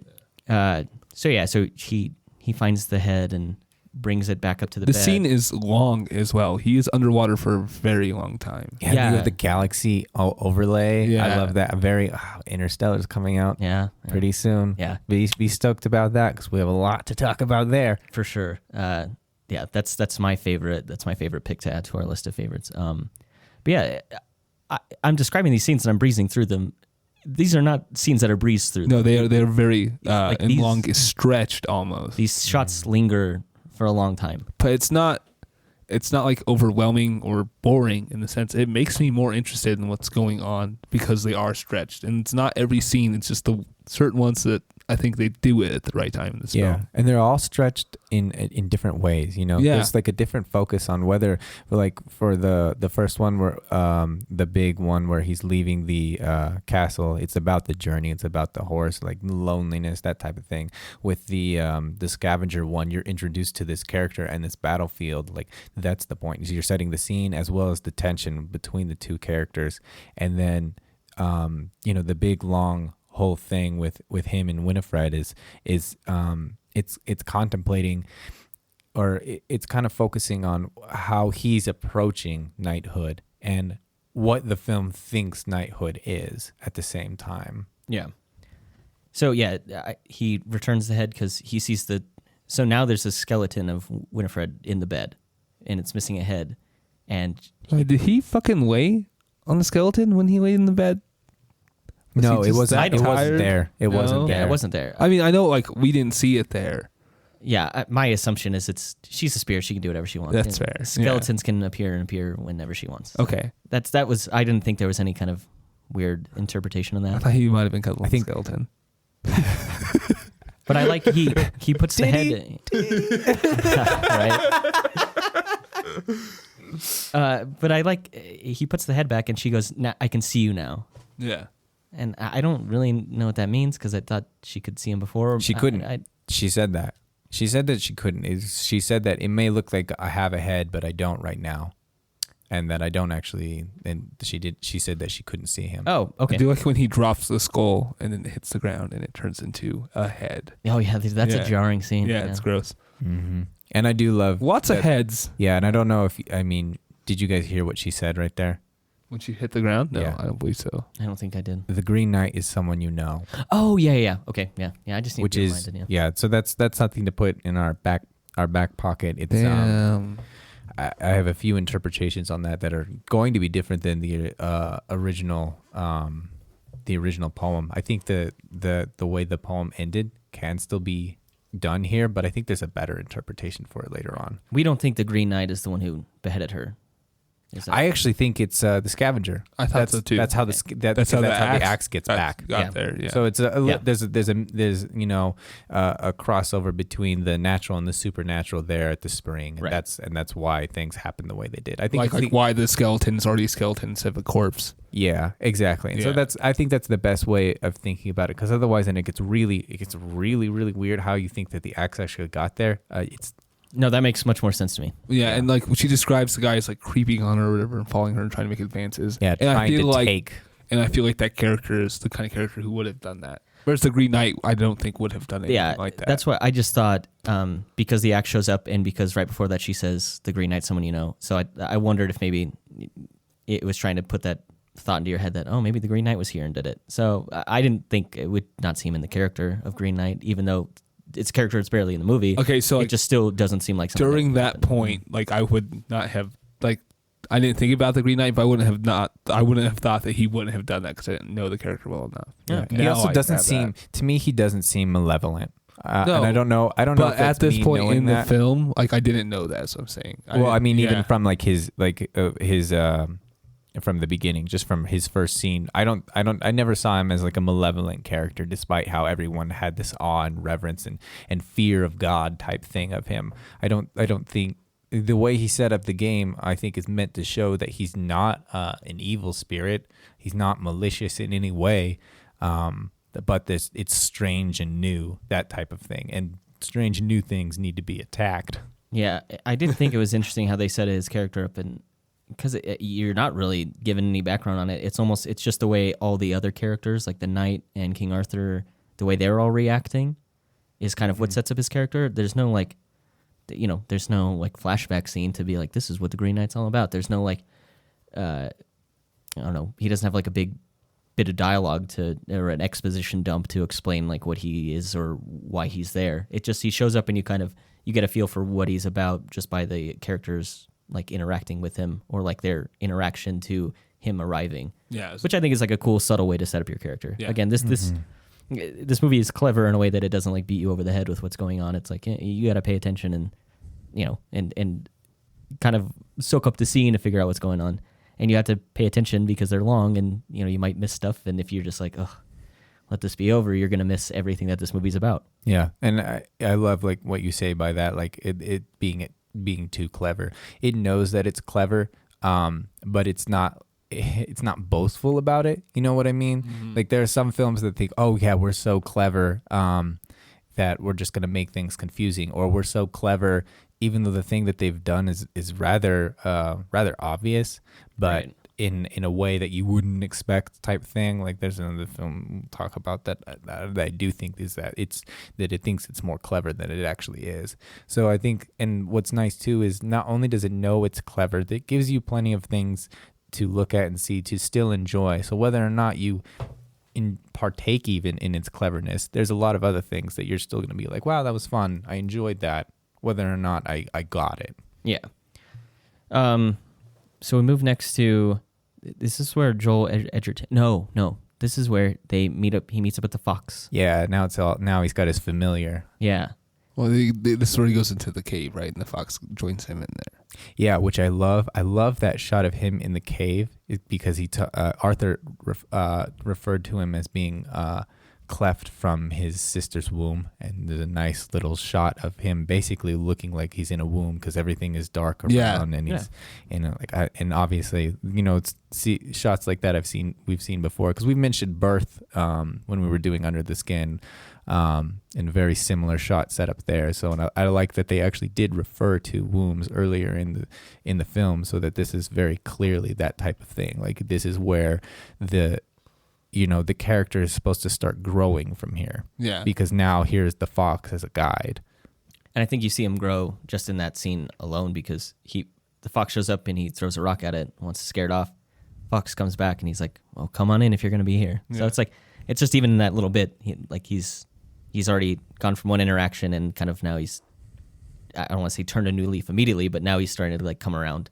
It's just like already he went from throwing rocks to now inviting it in. I also thought like when he was trying to start the fire and he just kept trying even though the rocks were wet and it wasn't working. Dude, I'm like, what a doofus, and man. He finally gave up on it. I feel like that was also him letting go of a little bit of arrogance as well. Yeah, that makes sense. Yeah. I like that. I just thought he was being fucking idiot. Yeah, I was like, he was like blowing on the rocks. Like, that's not gonna fucking work, dude. I saw that. Yeah, and I saw it more as like him just being incompetent at his job. Like I think it's funny that it's both. It's really him like maybe understanding that he's not as good at his job, and also just straight up not being good at his job because he doesn't understand what he's doing. Yep. Yeah. That's just a nice little. There's so much to say in also that little thing. The fox sleeping next to him is adorable. Like I did a little physical like when I saw it happen. Yeah. The guy next to me awed too. Oh yeah, I'm not surprised. Yeah. I awed, but I was actually like awing at the womb shot, and everyone else was like, "Oh, fox." I was like, "Oh, I'm not. What are you?" Like, like I'm a pretentious film nerd. I don't care about cutesy CGI animals. I'm not here to watch Pixar movies. I'm here to critique a film, not look at a dog. Yeah, I'm here to be full of myself. I'm not here to enjoy things. So then it just a little bonk there, man. So This new system. yeah, you're getting used to the new equipment, man. It's okay. There's gonna be you're gonna get some bumps and bruises along the way. Okay, so now they move. They're traveling through this like big valley. It's not really a valley. It's like a big. I don't know. There's so many beautiful shots, and it's sort of this like rocky area. Yeah. It's kind of like mountains on either side. So I guess maybe just, like foothills. And then that's when you see the giants, which I knew from the trailer. I had seen that. That was and that's part of what got me hooked. I was like, and I think that's part of what might be deceiving to people who go see this and are expecting something else, because his interaction with the giants is not at all what is played out in the film. I think. Fortunately it played out as much as I wanted it to, because I didn't think like if you including something like that was going to make this a completely different story. But yeah, I don't feel cheated necessarily, but like I don't understand. Like I think that was like Essel. Like I think that looked very clearly to me like Alicia Vikander's face, but I have no idea what any of it means. No idea. Why were they there? Okay, why did this scene happen? That sucks, because I was gonna be like, Calvin, can you elaborate on that, please? Because no fucking clue. This is why I don't want to do it right now. Like I want people to go out and see this film so that maybe someone else can explain this to me, because I think it's one of those things that you're gonna have to think of more as a mental landscape. Like this here would probably be better suited to a Jungian interpretation. Maybe it's because So I guess I got an idea. Oh, okay. So maybe it's him once again letting go of his arrogance and realizing that maybe other people are bigger than him. Because when he was leaving and he was talking to what's her name? Essel, and she was saying, and she was trying to explain to him like let me be your lady and all this stuff like that. I'm also important in your life, and he's literally not even speaking to her because he is so overcome with like self, like what he needs to do with his own self. Maybe these giants aren't even real. It's just a vision of him seeing Essel as a bigger person than what he is. And maybe that's more important than what he's doing. They're more important things than just him in his life. Okay. Yeah. No, I like that. I came up with that right now. Yeah. No, I love it. No, I think it's a valid take, because it's hard to say that it says anything else from. I don't find a lot of other nods to it in the film. There's no talk of giants. There's no talk of like, even like something like Loki's birth origin story, how he was like, like maybe his mom is part Aesir or part Vanir, like Loki's mom is in the myths, and then that's how you get to tie in that maybe he's like part giant, but like. I had a different take on it.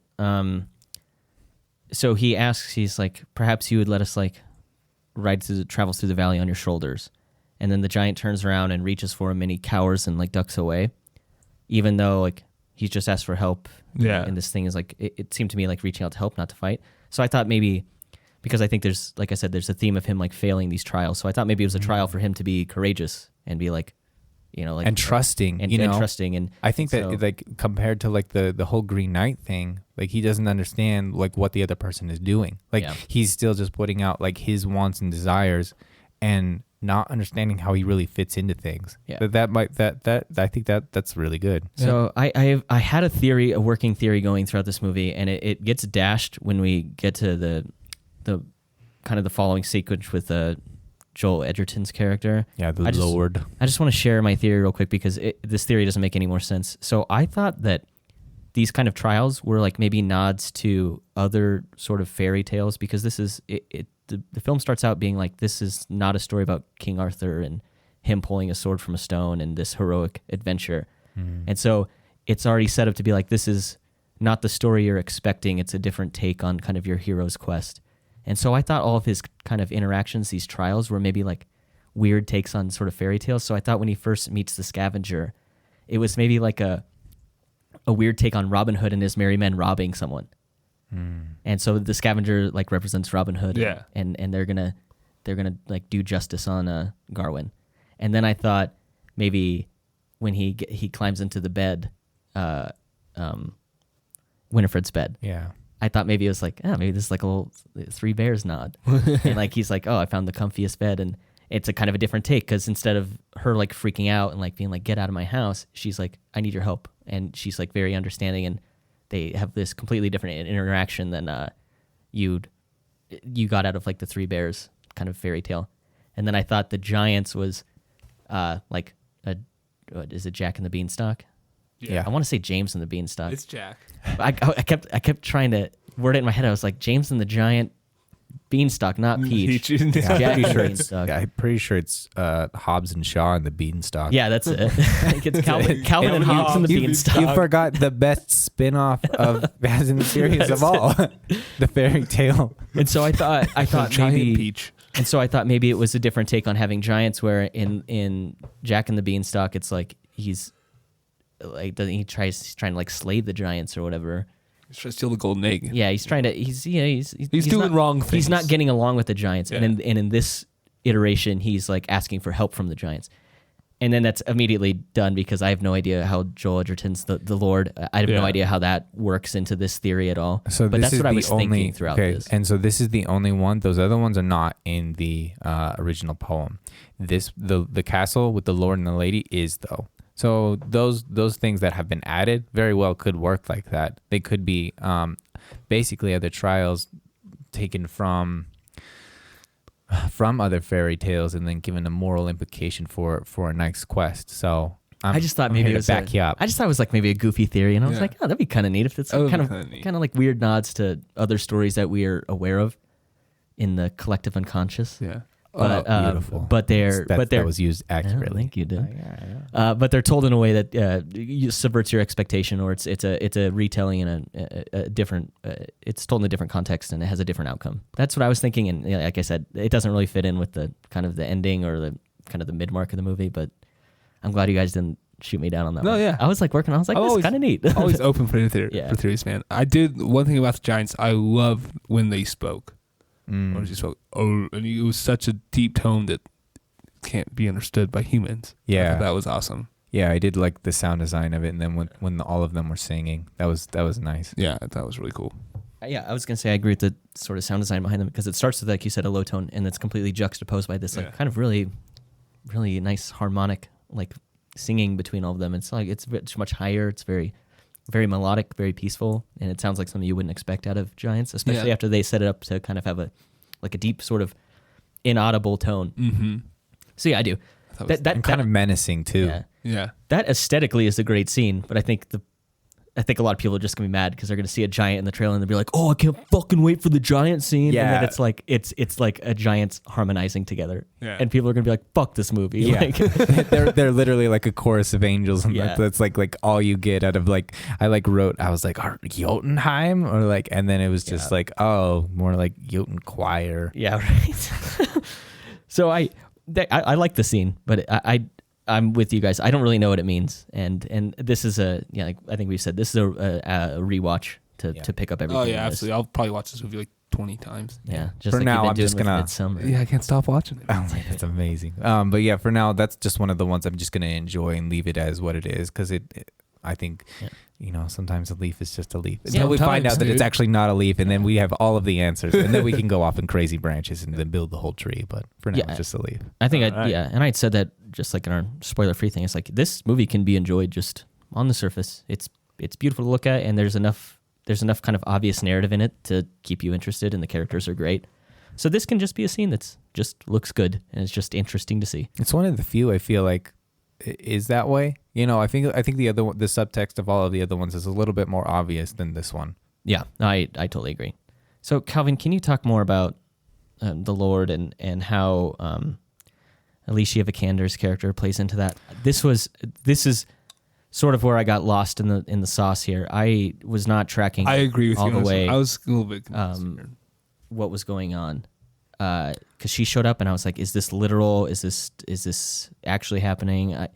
I wasn't all the way tracking on it, and I'm going to refer to your expert opinion on this one. Okay, this is where it ties back into like everything between him leaving and leaving the Arthur's court and getting here is stuff that Lowry made.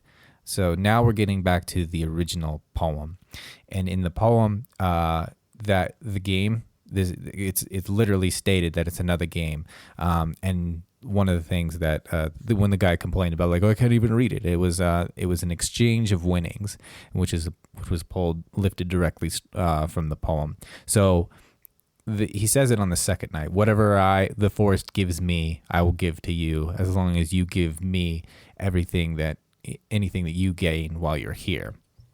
I instantly thought that he was going to have to jack this dude off. Yeah, I mean, you weren't that far off. yeah, exactly, right? Well, that's why he kisses him. Yeah, I wasn't tracking because Garwin even says back to me, he's like, what could I give you that isn't already yours? He's like, I'm in your house. Like, this is all your shit. Like, what am I going to give you? And even the whole time he's staying there, the Lord is like, he's like, I'm gonna go hunt and you rest. I'm gonna just keep hunting. Mm-hmm. And he's doing all this providing for Garwin, and Garwin's like, well, what could I possibly do in exchange? I actually thought that he wanted him to sleep with Essa. Yeah, I thought so too. That way you have to jerk him off. She is lady. That's her critique. Okay. It is Alicia Vikander, but it is not.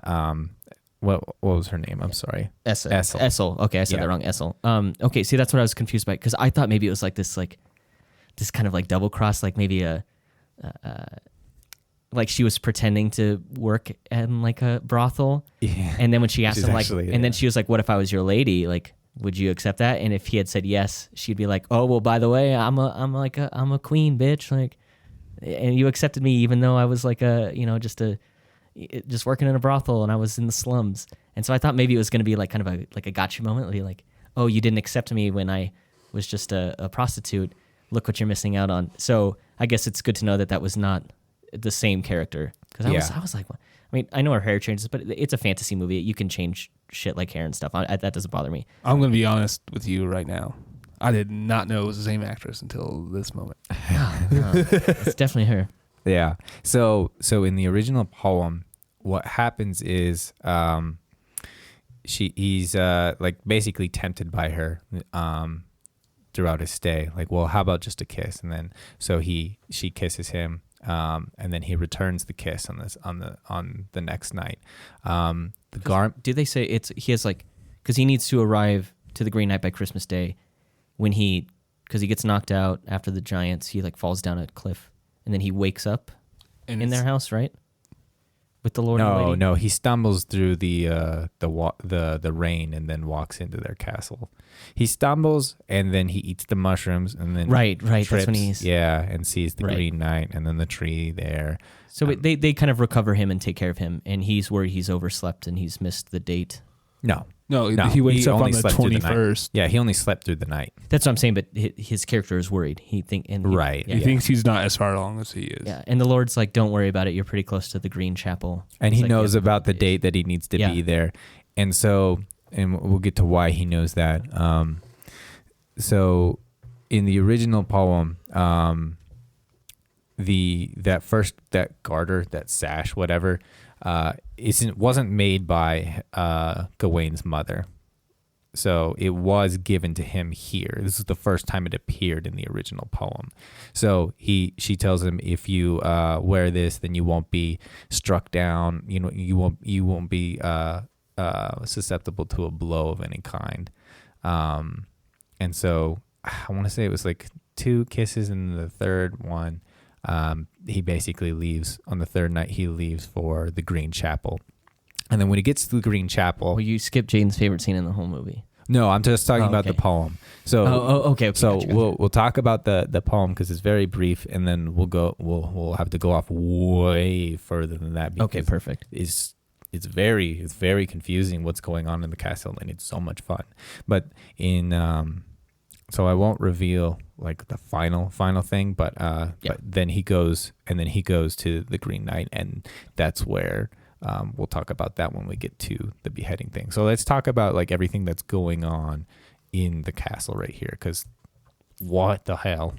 Yeah, dude, what the fuck happened? Yeah, again, this is a part of this is a part that is like I need to rewatch, because I think there's a lot of the movie that you can grasp, but this is I was just like, oh my god, like, because again, like I said, I wasn't sure who's literal, who's is this a vision? Is this some kind of, is this a part of his mushroom trip? Right. So it's like I wasn't too sure. But yeah, it seems like the reason I thought that the Lord wanted him to sleep with the lady is because he's like, you just have to give me anything that you have while you're here. Mm-hmm. And so I thought maybe it was like, maybe they couldn't have children and he was going to use him as a means to get her pregnant to that way. And then in exchange, he has to give anything that he's gained while he's there. And so the only thing he's gained while he's there would be this child. And so that would be like the exchanges.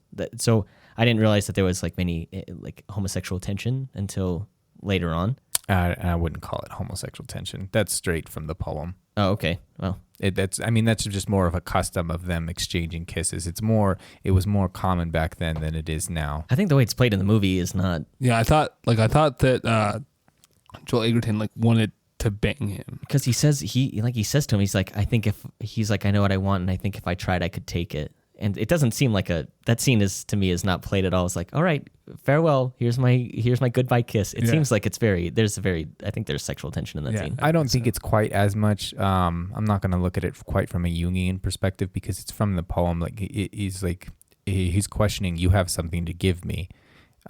It's not sexual in nature as much as it is, a knight shouldn't have taken that in the first place. And if he's not going to return it, there's another level of unknightly behavior that he's engaging in. And yeah, he does kiss him, and it's a little bit more dramatic than I would imagine it would have played out in the poem. But I don't think that it's quite the same thing. I guess because my only context for that scene is the film. I don't know the poem, so to me it's a sexually charged scene to me. Yeah. I mean, and that's we can. I thought their whole that relationship was sexually charged. Yeah, I guess. Yeah, I didn't catch it till the kiss, and I was like, okay. But that's Calvin's fault from the White House and make me view things that way. So I mean, everything is a penis. Did you miss all of the other? Yeah. I mean, what are these microphones? Dude, I was literally gonna say that. He beat me to it. 2 seconds. I mean, I've always got dicks on my mind. So Jane, do you want to talk about your favorite scene in the movie? I don't even know what fucking happens. Like, so the lady shows up. So the lady shows up and he's in bed. And it's the second morning. Yeah. So he's been given the book and the kiss, and he's also been given the photo, basically, Yeah, we can talk about the photo after this because I want to know more about that, or I want to at least discuss it. And so like she's saying like you want it or whatever, and she's slapping his baloney. Yeah. And then there's just a puddle of splooge on the little belt thing that's supposed to protect him. Yeah. And she's like, "You're not a knight." Yeah. Because you let me jerk you off. Yeah. Yeah. It was gross, dude. Yeah, I was like, I can't think of a movie where I've actually seen. Oh, that's because you haven't seen Don't Breathe 1. Yeah. He gets stabbed in the mouth with a vial of cum. No, remember we talked about this. We talked about this when we did. When we did Lighthouse. Remember we were talking about when Wake is on the top of the lighthouse, and the goop comes down, and you described it as a fat wad. And I said Calvin attended the fat wad class when he was in school. So this is another fat wad scene. Yeah, but I'd never seen it quite so literally portrayed before, and in a sexual sense. Yeah, versus it was like the apparently very violent. Yeah, What? It's disgusting. We even don't watch that movie. I didn't. You further reinforced my original opinion. Yeah, and we'll talk about that later. We have a review on The Fountain we're going to put out, and there's kind of a scene that kind of seems to be a figurative form of semen, and it's much more palatable because it is not as literal. This is very literal. This is baby gravy just on his belt. It's frosting. Oh, that's clearly like. But I do love what you said. It's like it's another, because this is supposed to be kind of him maybe getting better at being a knight, and she's like, "Oh, you're no knight." Like a knight wouldn't have let me do that. And she even he asks tries him, turning it down multiple times. Yeah, but a real knight would have continued to turn it down. Yeah, exactly, and that's the whole point. Calling back to the whole game with the knight. Yeah, with the Green Knight, like a real knight wouldn't have done this because they would have understood what the game is, because they would have known the proper behaviors. Yeah, but I do love how she has the little bell too. Yeah, and it's not that scene specifically, but she's like, a knight, a real knight, a knight doesn't know love. It's like, no, basically like disavowing his entire relationship with Essel. Yeah, which is projected onto her because she's the same actress, so that's where you get the sexual tension. Like, oh, I can forget Essel because here's the better version, a real lady too. That's not a whore. Yeah. And just and again, like this is someone else's man. I love someone else. I mean, I'm sorry, this is someone else's woman. I love someone else, but I can, and I'm a knight. I can forget all of that because I'm just a scumbag. Yeah. It's just like it seems like he's gonna turn a new leaf, and it's like, dude, you still suck at this. Yeah, he doesn't. Okay, what do you think of the photograph? What is it? Well, because it sort of shows up later.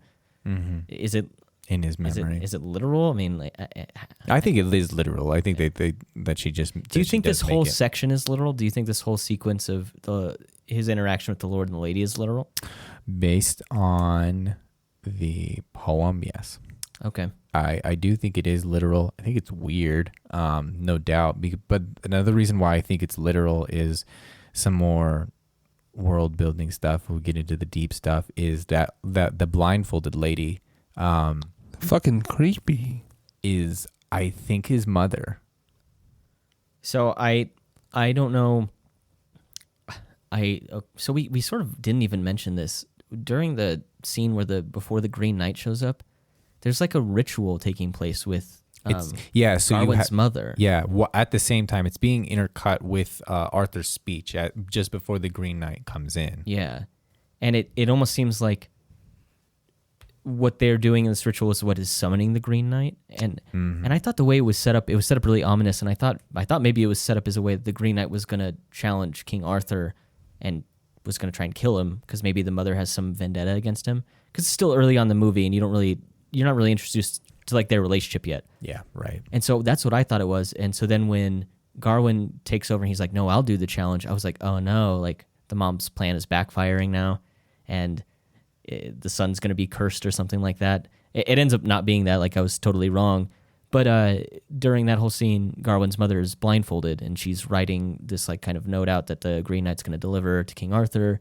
And then that kind of, that same, like you could maybe call it a motif is represented again by the other woman in the Lord and Lady's house. Yeah. She's blindfolded the whole time. And the reason I think it is his mother is because she's actually saying the words that Arthur is saying. So I think there isn't some way, like through her witchcraft, she's either controlling or sending messages to Arthur. I thought that too, but then it's kind of never revisited in the film, so I wasn't sure. But except for the night where Garwin shows up and Arthur tells him that he needs to go on his quest, he catches them, the two of them, his mother and Arthur, talking. Right. And I think the whole thing is set up as a test for Garwin from his mother. I think so too. I agree with you. I was just thinking, yeah. I guess I just didn't catch the, because she's writing down what King Arthur's saying, and it almost seemed like she was basically sending him what to say. Mm-hmm. I just didn't think that was like literally revisited again, like that she had some kind of control over him. Yeah, but I get what you mean. Yeah. I do think that the whole movie, I totally agree. This is some kind of contrived test for him, and I think that his mother is like the main antagonist for that. Yeah, which is funny because like there is one scene where she comes into his room while she's the old woman and just gently rubs his face in a very motherly sense, and that's why I do think it's his mother again. I also think that's probably why the lady looks like Essel, is if there's some sort of witchcraft shape-shifting thing going on, here is the object of your affection placed in as someone else. And how will you as a knight react to a better version of something? And will you act honorably, right, knowing what you do have and what you can and cannot have? Yeah, there's an interesting dynamic with the mother, especially. So like you said, I agree with you. I think this is a test set up by her. But she is the one who gives him that sash that kind of keeps him invulnerable to strikes, which you said is not how it starts in the poem, but in the movie, he gets it before he goes on his journey. It's given to him by his mother. And so it's almost like she wants to send him on this quest, this kind of way to test himself and become a knight and become a real, like, it's sort of like a coming of age story. But she still wants to send him off with like training wheels, like, okay, you can go do this, but like I'm not willing for you to get hurt, Oh, I don't think the sash is actually does anything. Uh, I thought it was Okay. just. I thought it was like what are the pills called when you a placebo. placebo? Yeah, Okay, that's okay. I that's could, what I thought. no, that's Yeah, and we can get into that more at the end when we have yeah, that's theories on what it Mhm. is. But I just thought it was interesting. It's like because I do agree that this is her plan to send him off on this, but she also kind of gives him like a failsafe. Yeah. So I it's kind of like I don't know. It's like a half measure, you know. Yeah. Which Yeah. I think exactly. is weird because she seems like a full measure kind of character. So Yeah, but at the same time, it's that it functions in two different ways. It's also representative and symbolic of promises and how one should comport themselves, and then it gains even more meaning as it gets like when she does jerk him off and it's covered in cum. Now it's literally something that you were supposed to keep this because you kept. I thought a we were a promise. fancy podcast where we said like semen and masturbates or something. No, we're just we're just very upfront with it. Yeah, All right, I mean, let it rip, yeah, man. why not? I mean, I'm pretty sure I said splooge earlier. You so, did. I mean, I okay. could call it a fat wad if we really want to class it I up. thought that was the. Is that the terminology? Sorry, let me add Fucking that hell. to the list of words. That I'm I- sorry, I cut you off. Sorry. No, you're fine though. But so here's the sash that he's supposed to keep a promise for. He's supposed to keep it on because it's given to him. It's supposed to keep him safe. And then when it's covered in his own semen, it literally becomes a symbol, a belt of shame and guilt. And which is why he keeps it on the whole rest in his little dream at the end, is because he can't let it go. He's so concerned with his self-preservation that he would rather sit with his guilt and his shame wrapped around his waist as evidence of it being a dirty rag wrapped around his waist. I really like that interpretation too. of it. So I think with that, I'd rather build on moving to the end. Well, I don't- before we move on okay. from there, I think the entire the most important part of the entire film is the lady's speech on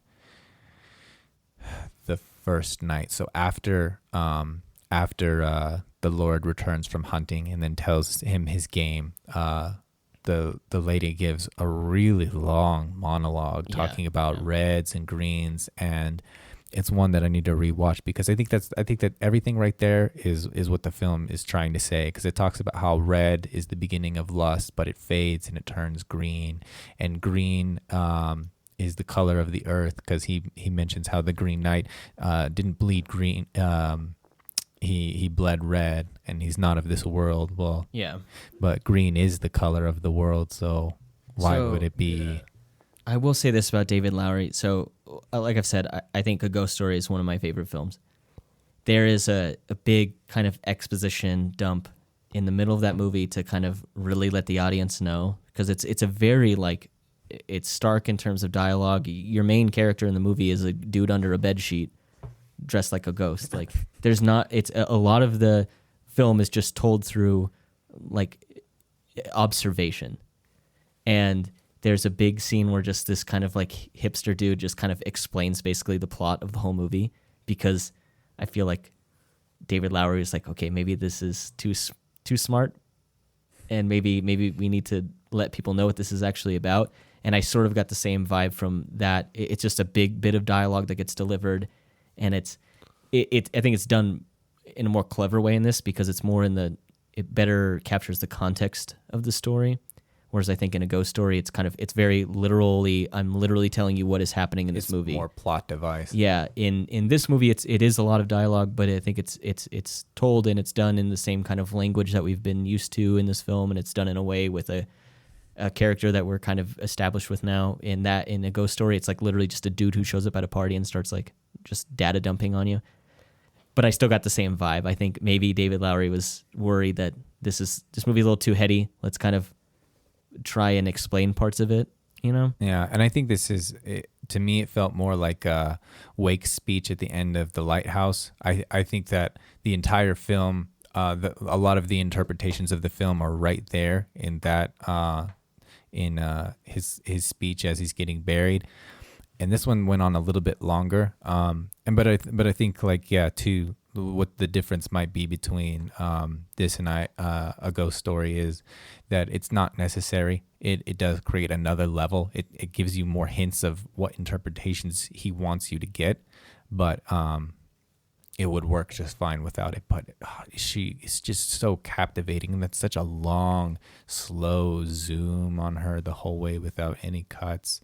That's what, like I had mentioned at the beginning, like this movie is worth watching just for these long takes. There's like, I still think I like Barry Keoghan's long take the best, but this is probably my second best long take. Yeah, it's just it's very well written. It's really well delivered. It's just it's a captivating scene, like you said. This movie is not like a Stark on its like kind of great bits of dialogue. So I just have a quick question. When we are introduced to the Lord, is he wearing like a fucking bear costume? Yeah, or at Okay, least the helm. Yeah, I was very confused for a minute there. I was like, did I just see that right? Was that dude? So That's that just a bear? that bear thing popped up, and I was like, I fucking nailed the three bears like fairy tale. Papa Bear. I was like, yes, I fucking nailed it. Like, and then it continues on, and I was like, okay, nope. Yeah, I just instantly thought of Midsummer because I think I've watched that movie too much lately. Yeah, now you see it everywhere. Yeah, I don't know about you guys, but whenever like when we record, I find parallels between the two movies or the 2 or 3 movies that we talk about. Yeah. It's just like how we're gonna do Interstellar later tonight, or later this weekend. Like, I with the found galaxy parallels delay. between like Interstellar and Vivarium. I have no idea how to pronounce that. Yeah, Vivarium. Yeah, Is it Vivarium? I thought it was Vivarium. I was a Vivarium. I was saying all kinds of funny ways. Yeah, to I like say saying Vivarium just because it's probably. I mean, it's Latin based. It'd probably be Vivarium. In a Latin I'm going to say sense, it like an but I like uneducated Vivarium. American. I'm just going to keep saying Vivarium. Yeah. Which shout out, that was, and I always like to kind of reiterate this throughout our recordings, is that was a fan comment that we got it, and it was like, okay, we'll shuffle our schedule, like we'll watch it, and so we're recording and we're going to throw that on. So yeah, if you want a deeper new take on whatever film that you love or hate, yes, that too, we will do hate shows. We'll hate you for it, but maybe we'll get a few laughs out of it.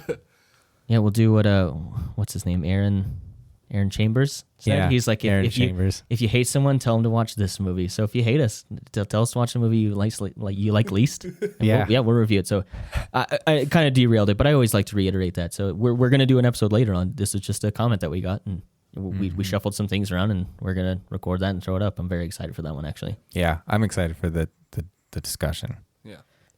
Yeah. Okay. So back to Green Knight. yeah. We'll get to it. Yeah. So he is leaving. Is that where we're at now? Is he's leaving? Yeah, the pretty castle? much. I'd say there's probably some other small stuff that we can pick up on in the house, but As far as Lord and Lady, it's like there's just so much going on. There's so much there. I need another take. Listen, at I least felt a little another- bit lost throughout the whole thing there. Yeah, and even me, even if you think that I have like Calvin. yeah, you're saying like I had like a better take on the sash. Like, Yeah. I mean that's about as deep as I can go. I feel like there's so much more going on there that there's a lot to the film in that could be gleaned, and it's really deep. No, I like your take on the sash and it kind of being this belt of shame that he wears, and it stems from that moment with the lady, and I think that carries like really well into what happens in the end, and like kind of this sort of vision he has of his own future. Well, right up to the fox, right? Because the fox even says like that's not what the the fox even says that's not what the semen around your waist says. Also, is the fox the same voice as what the Green Knight uses through King Arthur's wife in the beginning of the movie? Because I thought it was very similar, if not the same. Ralph Ineson. Oh, you're not talking about the character, but the modularness, like how it kind of shifts and things. Yeah, like I kind of felt the same way. Like it was either a design choice by the sound team, or it was meant to evoke the same vocal qualities as a voice projection by from a witch. So we've talked about his interaction with the fox before he goes to the Green Chapel. He gets in a little boat, heads down the stream, which is kind of funny because I sort of thought it was it was just a trick that the scavenger was using to use the creek as kind of a guide to get to the Green Chapel. But it ends up actually being like how he arrives there. And when I say like pause your movie, take a look at the frame, and then that's something you can hang on your wall, that image of the Green Chapel like surrounded, it's like overgrown, Dude, it's surrounded by the beautiful. woods. Like that is the epitome of like pause, take a screenshot, hang it on your wall. It's a beautiful shot. It is amazing. Yeah. So many shots there. Like when he first walks in, there's him standing in the doorway, which is him. There's so many. He's like silhouetted. Shots. Yeah, it's so there's good. so many shots in doorways, and to have one that's overgrown like that as a continuation from the rest of the film, stylistically was just really nice. Like this is the journey, and we've always been at the doorstep of the next thing, and now here we are presented with the final challenge. And this is my favorite scene of the entire movie, like bar none. Yeah, no, this is clearly the climax of the film, not only from like this character's perspective, but just the narrative in general. Like this is where you get the culmination of kind of everything he's gone through. I mean, my favorite thing about it is when he's just sitting there waiting for the midnight. That to me was awesome. So I like that this is the climax of the film, because we'll talk about Interstellar later, and I think the climax of that film takes place more towards like the middle. Yeah. Oh yeah, I feel like there's like 25 minutes. Maybe not the middle, but there's then a lot of the movie, not a lot, but yeah, maybe 20-30 minutes still to go. But your real climax of that movie happens like not at the end. The climax of this movie takes place at the end, and it ties everything. It fits everything in really well. Yeah. And I think it's done really well. So, like you said, I like that he basically Garwin sits with the axe and he's waiting. The Green Knight's just sitting there, like sort of on this kind of like overgrown like His throne. eyes are just slowly starting to open, and Which I love. It makes it seem like this guy doesn't do anything all year except go out on Christmas to get someone to be a part of his game, and then he waits that next year. And then the sound, like what you had mentioned earlier, of him just kind of waking up, and like you hear the wood creaking and snapping, and it's great. The sound design surrounding him is, to me, that makes the character more than the visual does. And absolutely. To go along with the sound design, the voice actor, or I don't know if he's in the prosthetic. I sort of doubt it, but I imagine he's huge. He's a massive person. is he? Yeah, he's like 6'3", 6'4" at a minimum. Ralph Ineson. Yeah, Ralph Ineson. Yeah, and It's you like an inch or two taller than me. It's not that big. you had mentioned he's in The Witch, Yeah, because I didn't realize that when we were going to see the movie, you're like, oh yeah, it's the same guy from The Witch. And I was like, oh my god, like I love his voice. Of course he's in this, because it, like I said, like the sound surrounding this character is what makes this character so great to me, and the voice and the creaking and the heavy footsteps is what really makes this character feel like real and like ominous, and it makes everything he does purposeful. And the voice behind it is just amazing. Ralph Ineson is great. He's great in The Witch. He's great in this. And I don't know how involved he is like in the prosthetic or out of it, but just his voice alone like carries this character so much to me. Yeah, he does. It's wonderful. Like everything about it, I just love. Yeah, I love too how when he wakes up, is it Christmas already? Good night. Yeah, I got like jolly old Saint Nick vibe. I was gonna say that. So Yeah. like him sitting there, it's almost like Father Christmas. it's like Garwin is like waiting for a present. It's not really a present, but there's anticipation. There's this like, oh, he's staying up all night, sitting there waiting for what's about to happen, which is the same thing kids do on Christmas night. You wait to see what Santa's gonna give you. Yep. And I don't think this is like an allegory for Santa, but he is at the foot of a tree though. yeah, but I do love that he does kind of sort of embody that. It gives that same kind of persona of like awaiting. There's all this anticipation surrounding it, and there's just in our society, there's all this anticipation surrounding Christmas, and this is just told in a totally different context, but it's like the same feeling. Yeah, he's like sitting there like, I'm gonna die. Mm-hmm. And I just think of that like I was just thinking of Hugh Jackman in The Fountain. Like, Right, yeah. There's like obviously two different attitudes at that moment from Hugh Jackman finally being released. I was gonna say, one is a relief and one is a absolute nightmare. Yeah, it's like, oh, it keeps getting up. Like, is this it? Is this all there is? Yeah, now time to get chopping. And I just love that he said that. That's when I was talking earlier about Sean Harris has some really good comedic bits, and then Essel, she has some good comedic bits. And then I was like, later on, Green Knight gets his jokes, and he has some just really funny little lines. And again, these just feel like they are natural to the character. They don't feel like it was like forced dialogue or something that like, oh, the studio wants more laughs here. Like, make something funny happen. I don't even think the humor is made for laughs necessarily. It's just just so, because it's so weird and out of place that it plays off better as humor. Yeah, no, for sure. Yeah. When he says "get to chopping," I was like, I got a good chuckle. Yeah. So I think the big crux of this scene is Garwin is now going to get the blow that he delivered to the Green Knight, and so he's told to kneel, and he exposes himself, and he's trying to get ready to be killed. And every time the Green Knight goes to swing, he cowers and backs away, and he keeps saying like, wait, like, what is this even about? And the Green Knight does it even matter? And it's just he keeps trying to kind of squeeze a little bit more life out of this moment because he knows it's going to end for him. And that's when I think you get into this is what I would describe as to me as like the first ending, where he kind of has the vision of this is his future if he runs away. Yeah. And so he does. He cowers and he's like, oh, I can't do this, and he leaves. And he goes and he becomes the king because he's the next heir. King Arthur doesn't have any children, so he's the heir after King Arthur dies. Just fucking blows off Ezel.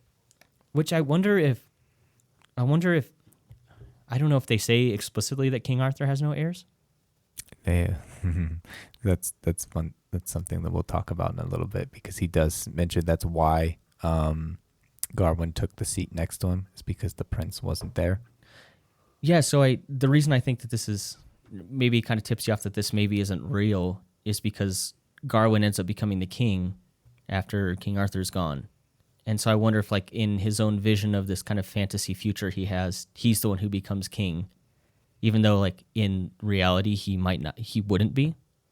I think it's open enough to interpretation that he could be. Right. It was vague enough that it could be that the prince was killed or abdicated his throne. Honestly, I think he's the lord in the castle. Ooh. Oh man, I like that a lot. That makes a lot of sense, Calvin. I like that a lot. And so that's part of why it plays out that way. Is then him. How would a king act, or what kind of king would I be if I just left?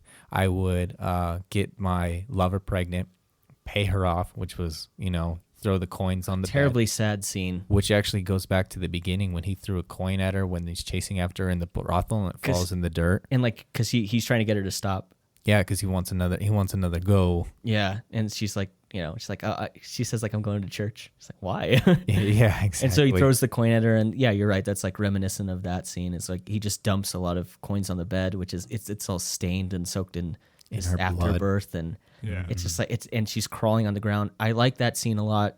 After she's given birth, she's holding the baby, and the baby's now been taken away, and you just hear her like, the camera's not on her. You just hear her audio though. It's like you hear her like slapping the floor, crawling, and she's crying out, and she's like in pain. Yeah. And that goes on for like a little while, and it almost sounds like it's sort of like she's going through like childbirth again. I almost thought it was replaying audio of the childbirth because it just had the same kind of like moans and tones to it.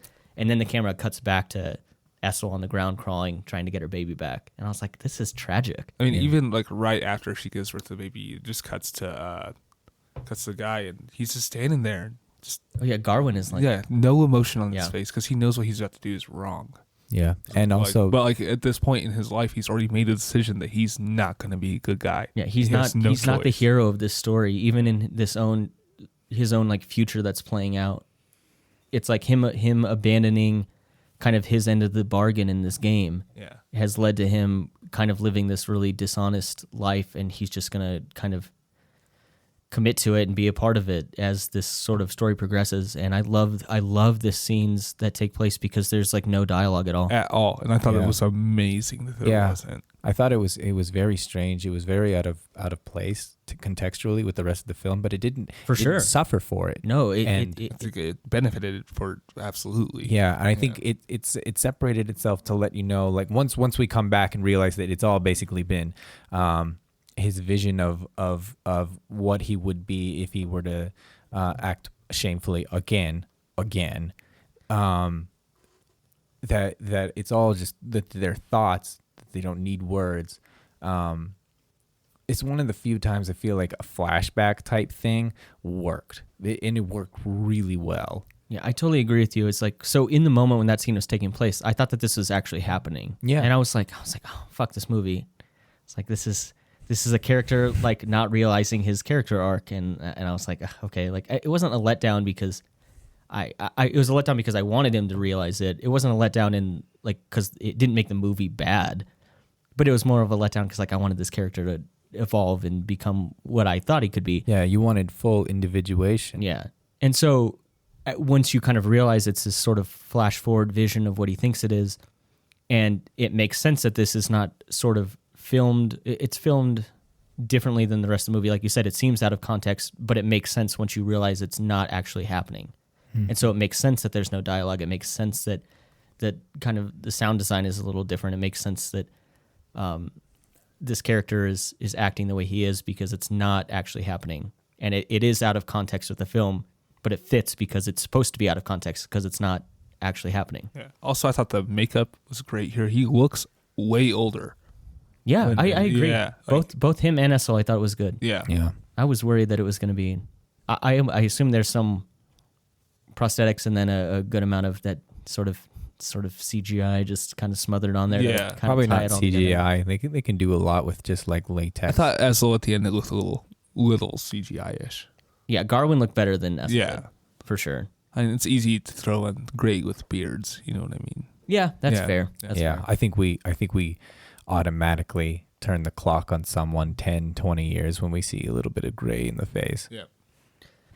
Yeah, so I love how that scene plays out, and then it gets to sort of the culmination of his vision where his city is going to war with someone. It's it's vague, and they've breached his city and they're taking it over, and they're being bombarded by I assume trebuchets and stuff like that, and he realizes that he's gonna die, and that's when the sash kind of comes back into it, and he's pulling it out. It's through like a hole in the garb he's wearing, and there's this like really disgusting slimy sound as he's pulling it out. It's almost like at this point it's become so a part of him that it's like it's like Yeah. it's he's literally removing part of himself to come to the acceptance of that he's gonna die. Yeah, I almost saw it as by the sounds, I saw it as seppuku, like ritualized suicide, pulling out his organs. Oh, shit. Yeah. Disemboweling himself. Nice. Because that's what it looked and felt like. Yeah, that's good, Galvin. And you're totally right, because at the culmination of him pulling it out is where you get this kind of very visceral scene where his head then falls off. His throat is like slowly slit. Yeah. It's great. I love that scene. And so I kind of like to think of it as like maybe his head was chopped off, but because he was wearing the sash, it didn't come off. Yeah. So I think he's- that's what it's yeah. saying. Yeah. Yeah. And I just think it's great. It falls to the ground, and then we can go back at the end. I'm going to do it now. He gets the child from his lover, doesn't marry her or anything. He ends up marrying, I assume, some other lady of the court. That was actually the same character that played Winifred. Is it? Yeah, I thought so. Okay, I yeah. couldn't even tell. Were we even watching the same movie? She had a lot of like kind of Queen Amidala makeup on, and that actress has a lot of freckles. Yeah. So I thought She had freckles. that when Yeah. they get married, It was the That it was dress the- she was wearing was dope. That's too. what I okay. Yeah. So that's what I. Yeah, the if- doilies. I want to talk about the costumes real quick now, because Well, maybe we should wrap up okay. Yeah, because so I don't know. I think I kind of wish that the film did end there with him with his head falling off, because it's just a fantastic undoing of hero stories. Mm-hmm. But when you get to the end, in the original poem, the Lord actually reveals himself to be the Green Knight. And that's why he says, what he does is he actually just nicks him on the neck. And this is because you didn't give me the sash. You didn't give me everything that I was owed. Oh, okay. But still, like, he's showing him mercy that he didn't need to show. Right. That wasn't shown to him. And that's why it's thought of as a a Christmas game should reflect Christian ideals of mercy, and that's okay. why it ends that way. Is why some people think. Here, I'm not as sure about. I think it's actually Arthur. Is the Green Knight? Yeah. Wow. Okay, that's something. Because he and the reason he says, well done, son, or well done, boy, or like it's either is the Lord again, but I do think that the Green Knight in this film operates more as an archetype. It's almost a collective unconscious of everyone, or it's really just the collective either of his unconscious, or it's all of these other characters, his the Lord, his mother, the lady, Arthur, Arthur's wife, all of them embodying the Green Knight as witnesses to his journey to knighthood. I thought it could maybe be who he could be. I like was that kind of too. what I was thinking, as a representation of his best self, whereas the future vision or whatever is representation of his words. The Green Knight is a representation of Of his best self. Oh, okay. Yeah. Okay. No, I like both these ideas. I love sitting down and watching a movie where it's a good enough story and it has an ambiguous enough ending that you can form your own opinion on it. Like I think I've said it 100 times. Is like I think what makes like any kind of media you consume so good is it's your interaction with it that you make it very personal to yourself. Mm-hmm. And so like I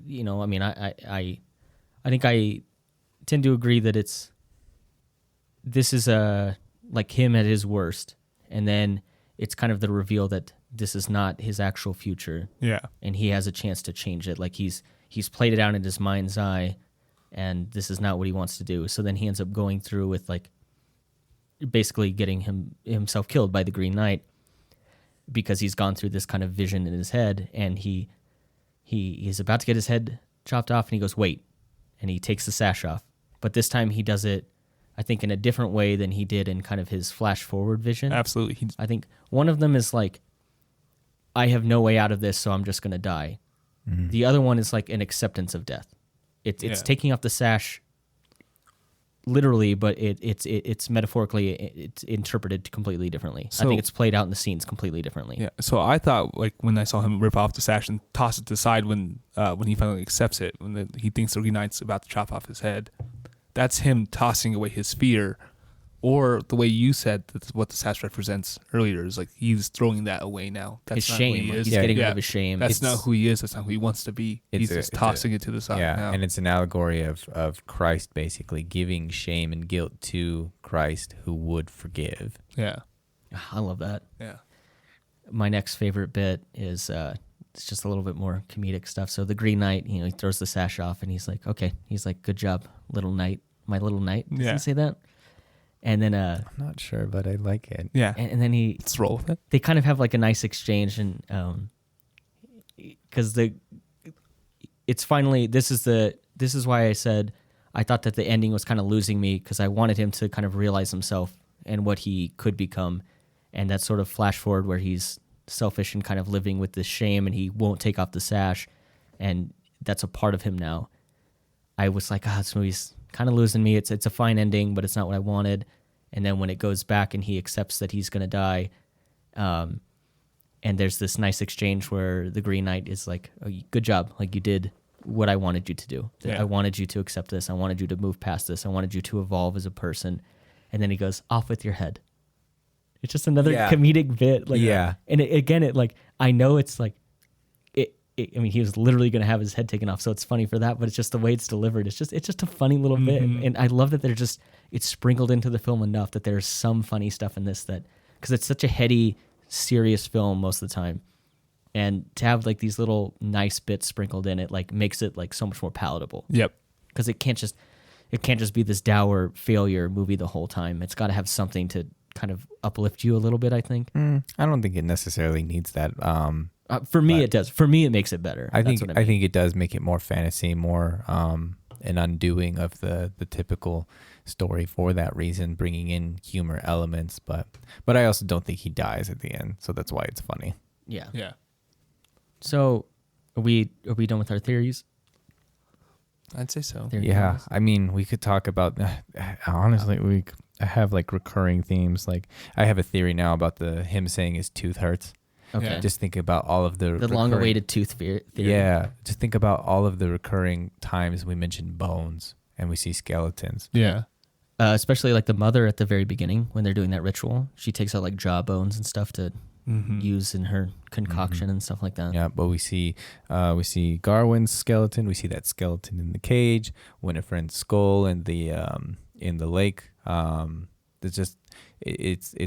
It's clearly everywhere, and so I think it's very intentional and goofy at the same time. It's meant to be goofy, so it sticks out even more so. Right, which is sort of why I feel like I don't understand it, because it feels like outside the context of the movie, which is why they stand out. But I was like, what does this mean? What does it all mean? I almost wonder if we saw the Green Knight's mouth a little closer, he's maybe missing a tooth. Oh man, that's man, that would be great. Yeah, that would be great. And then obviously on another rewatch, we need to go back and look at all the colors, because the lady talks about how lust is red, and then green comes in to fill the void with like real love. And when you walk, when you leave, your footsteps will be filled with grass and green. And so all of those, there's like a red light that actually descends on at the beginning when the Green Knight first comes into King Arthur's court. There's a red light that shines over the hooded confidant, the one with the runic I almost symbols thought under he his was eyes. like some kind of wizard, like kind of Like his own little Merlin. yeah, that's sort of what I thought of it as, some kind of spiritual confidant that he has. Yeah. Who like he recognizes that this is. I think he's Merlin now that you said Yeah, that. that actually Yeah. makes a ton of Yeah. sense. But I Right. did notice that there was a light change on his face specifically. Yeah, and I think it's to signal to us that there is a lust game, a lust power, lust reputation game about to be played. Right. And he realizes that, and that's why he exchanges looks with Arthur, and that's why Arthur knows how the game is supposed to be played, and that's why he asks him. Right. And then the other thing too is just the how we compare so many pagan and Christian things, like when the scavenger jumps on I can't remember the term anymore, but he jumps on the shield that's Mother Mary. I love the look of that. I love that they painted that onto it. That's what I'm saying. It's just the aesthetic of this film is amazing. Yeah, and that's actually also reflected earlier in the film when you have the witches performing their ritual, and then you also have the Christian priests performing their ritual with the sprinkling of the water over what looks like the shield. I think with the Mother Mary. I wonder. Those are contrasted at the same time. You kind of see that represented again when Garwin lays down the axe when he gets to the Green Knight, and there's kind of like a stream trickling down these steps from the throne that the Green Knight's laying on, and it's like you see spatter of water sprinkle over the axe. So I wonder if it's like it's that same kind of reoccurring theme shows up there as well. Yeah, kind of like this scene. Because I caught the axe thing, but I didn't realize like why. I think it's like another. That makes sense. Like it could be another representation of like holy water spreading on something for, a spiritual purpose, and it like reoccurs again. I notice things. Nice. Yeah. I watched the movie. But so if you were gonna do a rewatch, or if you just decided to listen to this whole thing without seeing any of this film, those are the things that you should look for on your next watch, because I think there's an even deeper level than what we've gotten here talking about this for 2.5 hours. Yeah, absolutely. This is surface level. Yeah, if you guys notice anything and you want to leave comments about it, like please do. Yeah, that'd be awesome. This is I think this and like Lighthouse. I know we did a lot of Lighthouse, but we still talk about it. I have no problem doing like a re-review. Like this is definitely something I know I'm gonna watch again. Yeah. For sure. If at some point we revisit this, I'm absolutely game for that, because this is. I literally might go see this again. Yeah, right. I'm absolutely down to go see this again, because I when we do these, I generally will watch the film at least 2 times if I haven't seen it before, because there's so many things to talk about You know, Yeah, there's and so this many is things to be learned. Yeah, and this is again, this is not a kind of episode we do all the time where we watch a movie and immediately review it. It's hard. I don't want to do this all the time. It's easy on things like Black Widow. That was easy. Yeah, honestly, I was pretty drunk for that one. So it was very easy. This is a difficult one because I feel like there's so many things that we could have picked up on that we didn't. I mean, I feel like we picked up on quite a bit of stuff, but there's probably just so many things that we missed, and that, I mean, I'm intrigued by that. That makes me want to watch this movie again. Absolutely. And I think that's what makes movies like this fantastic. All right, yeah. So I think we're about ready for ratings on this one. Yeah. I'd say so. You want to give your shot here, Calvin? Yeah, I rate this on a scale of green spooge belts. Okay. Okay, I like that. We got a winner. All right, Jane, how many spooge belts do you get? Man. I mean, after another watch, it may go up. I don't think this will ever go down. I'll give it an 8.7 out of 10. That's really good. Yeah. That's for a movie that I think we only are hitting the tip of the iceberg on. That's nice. That's really good. Yeah. And I agree with you. An in-tip bit. Yeah. That's a good. I would rate it lower just because, and it's not because it's I can't understand it. It's just because it needs another watch. And I guess maybe that is a bad way to put it, because I think a movie can be good on like one watch. Yeah. And the fact that I need to rewatch it means that it's so good that I want to watch it more. Yeah. So, I mean, having to rewatch this to give it like a real rating I'm not going to hold that against it. But I just like, my initial thoughts is just, I think the pacing could have been better. That's mostly the real knock I have against it. And again, it's not like a detriment to the film. This film isn't unwatchable because of the pace, but I just kind of wish it sped up. Yeah. I think I'm starting to like the slower movies more. Right, yeah. Than They know what they are and how to it's starting to communicate kind better. of piss me off a little bit, Calvin, and it's your fault. I know. Well, yeah. Welcome to. Well, maybe soon we'll stop doing Marvel movies. Yeah. They get a lot of views, man. And I like the big tentpole stuff every once in a while to be like, I like to contrast these films. Yeah. Because like we compared this kind of to Black Widow because we recorded that in the same fashion. We watched it and then we recorded on it, and that episode is completely different than this one. Yeah. Yeah. And so it is nice to still watch something stupid. Yeah. And It is talk stupid. about Like, I remember just like I was watching the Shang-Chi trailer or in the theater. I was like, man, I really want to like that movie, but fuck. I'm hoping that movie is held up on just its pure like martial arts. Yeah. Because I'm so, hoping it's like an Ip Man like just level of martial arts where it's just so cool to watch. Yeah, but like with like alien ring technology, Yeah. that would be really fun. And I'd be interested in seeing that And it does I did introduce like the Mandarin. I did like Ip Man. Yeah. Which is good for Marvel. So I just think that. Yeah, I don't. I'm not gonna say I expected more out of this because I went into this expecting almost nothing. But I think I need another watch to bump this one up any higher. So I'm gonna go 7 spooge belts. So I have a hard time about what. Sorry, one other thing. We didn't really touch on this at all. The score, I think, is good in this.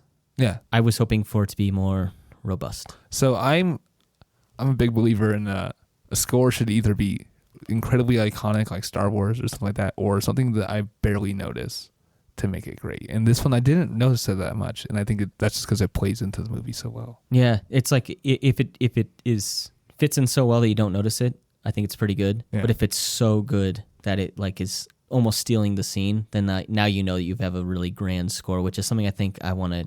That's how I feel about Interstellar. Yeah, we'll get into that when we talk about it. Which is fine. Yeah. But that to me is an example of a movie that has an outstanding score. This is a movie that I think has a good score. And it's almost because it fits in so well with all what's taking place in every scene that I don't really like it. If it's not taking away from the scene, then I think it's good. Yeah. Which is, we talked about I Am Sam, and that score is fucking awful. That score is distracting from the film. It's unreal. It makes me hate the movie more than I would have without it. And this absolutely doesn't do that. I was just expecting, because I think in A Ghost Story that score like really builds up the film, and I know the director, and he says he works with the same music. He's not really a composer. Okay. I mean, I suppose any kind of musical artist is a composer. They're composing their own musical content, but he does like his own stuff too. He like releases albums and stuff. So he's not a composer in the sense of like Hans Zimmer is like directing an orchestra, like a producer. Yeah. Yeah. So he uses the same guy, and I thought this was going to be more robust. So maybe that takes a little bit away from me, just because maybe I had an expectation there. But I think seven's a good score, 7 out of 10. dude. Yeah. And I agree with you. This is 7 out of 10 with it only has the option to go up. This movie is not going to become worse to me. Yeah. So for me, there are so many things that really satisfied me from a filmic perspective.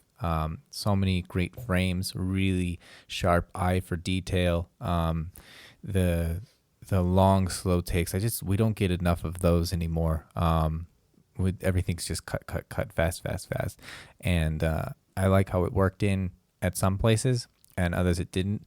But I love how so many of these, like you were saying, they work as like vignettes almost, like little tests, little reimaginings of classic fairy tales. So for me, with just everything that this film was, we don't get enough of, and enough people making films like this. It's really more like a 9.1.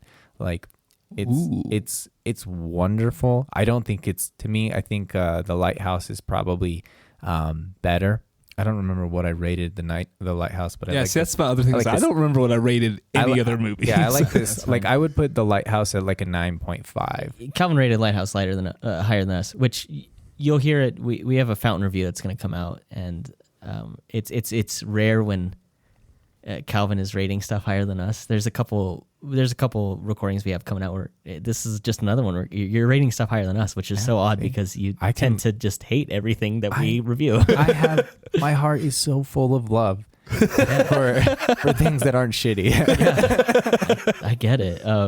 So yeah, no, it's nice to hear you have nice things to say about a movie, because it's usually just like, oh, why is this a thing? Why is that there? I know, right? I can't honestly, like, looking back at like your Calvin voice. Yeah. How dare you mock my Squidward? I was practicing it, man. Yeah, I actually thought it was like, is that an echo? That's a 0.5 scar, Joe.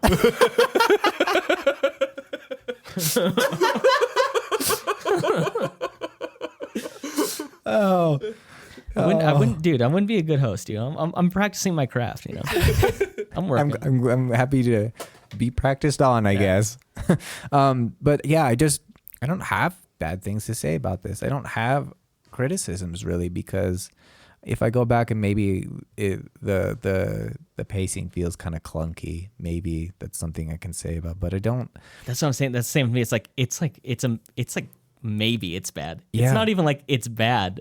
It's like maybe it could be better, and it's like, and it still works the way it is. Yeah, and that's with respect to the whole. When you pull apart each piece works so well, and then when you put them together, they still work. I don't know if they will work as well as I think they do on a second watch, but if each piece works as exceptionally as it does, then it's a wonderfully crafted film, because it's designed to be broken up that way, because that's what the title screen cards are for. You know? I almost wonder how cool would this have been, like, say somehow this gets released as like a bunch of YouTube like short films, and each little kind of cut off, each little title screen is its own sort of story, and they're just released in like little bits. Like I agree with you. That's a fucking wonderful idea. Because that we could sometime do. I think that they all work so well, like on their own, like each little title screen, and then it tells its own story. I didn't even think about it as like little short stories, but now that you put it that way, it's fucking awesome. Yeah, I like that a lot, dude. I think they could be, and then if you tie them all together, you know,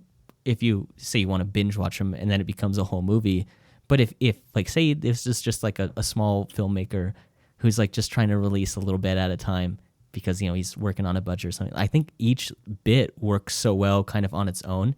And then when it's added into this like greater context, it creates a really great story. But I think you could just do, like, I'm going to keep bringing him up, but the Barry Keoghan scene.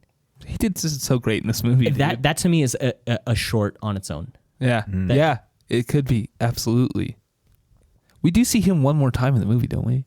Yeah, we do. After he finds a horse, his journey back in his thoughts. Yeah, you're right. Which probably means something that we'll have to Put down for a second or third watch. Or a fifth. Or Yeah. 12th. Yeah, exactly. We have so many. Why is this not already out on DVD? Right.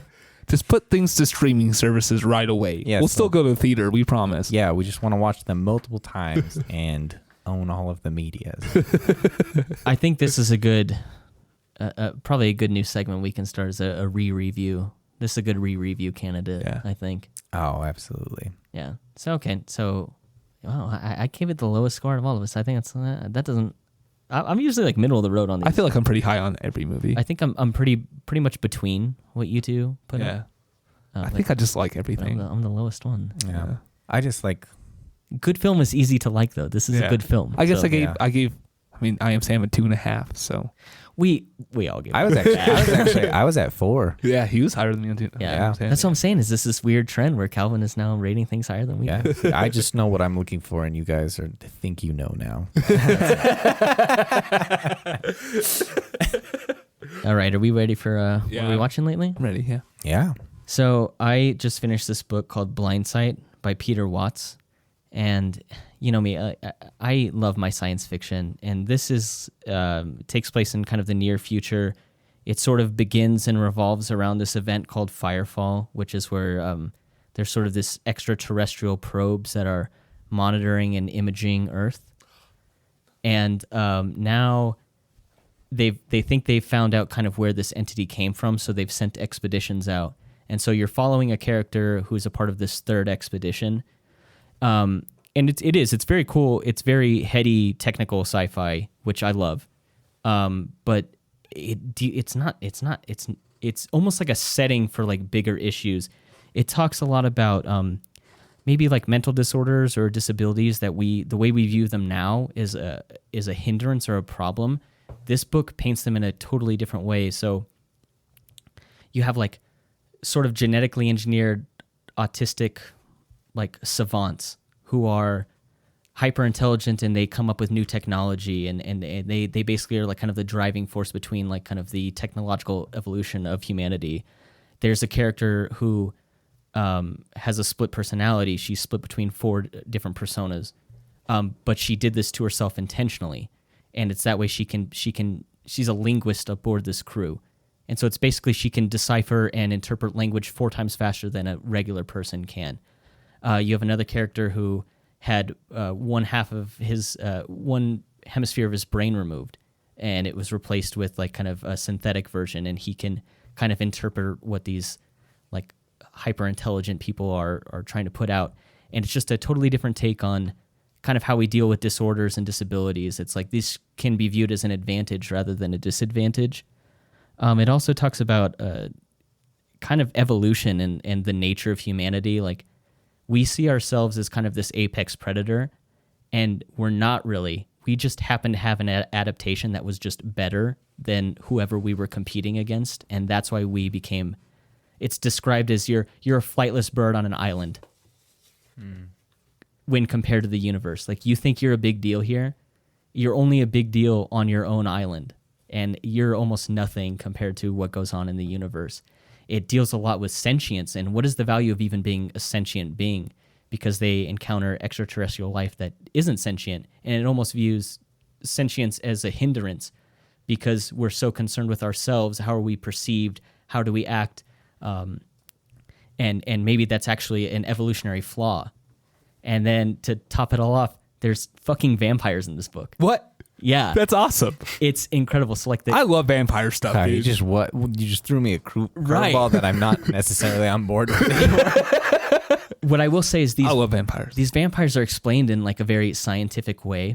They are considered not necessarily a different species than humanity, but like a genetic abnormality.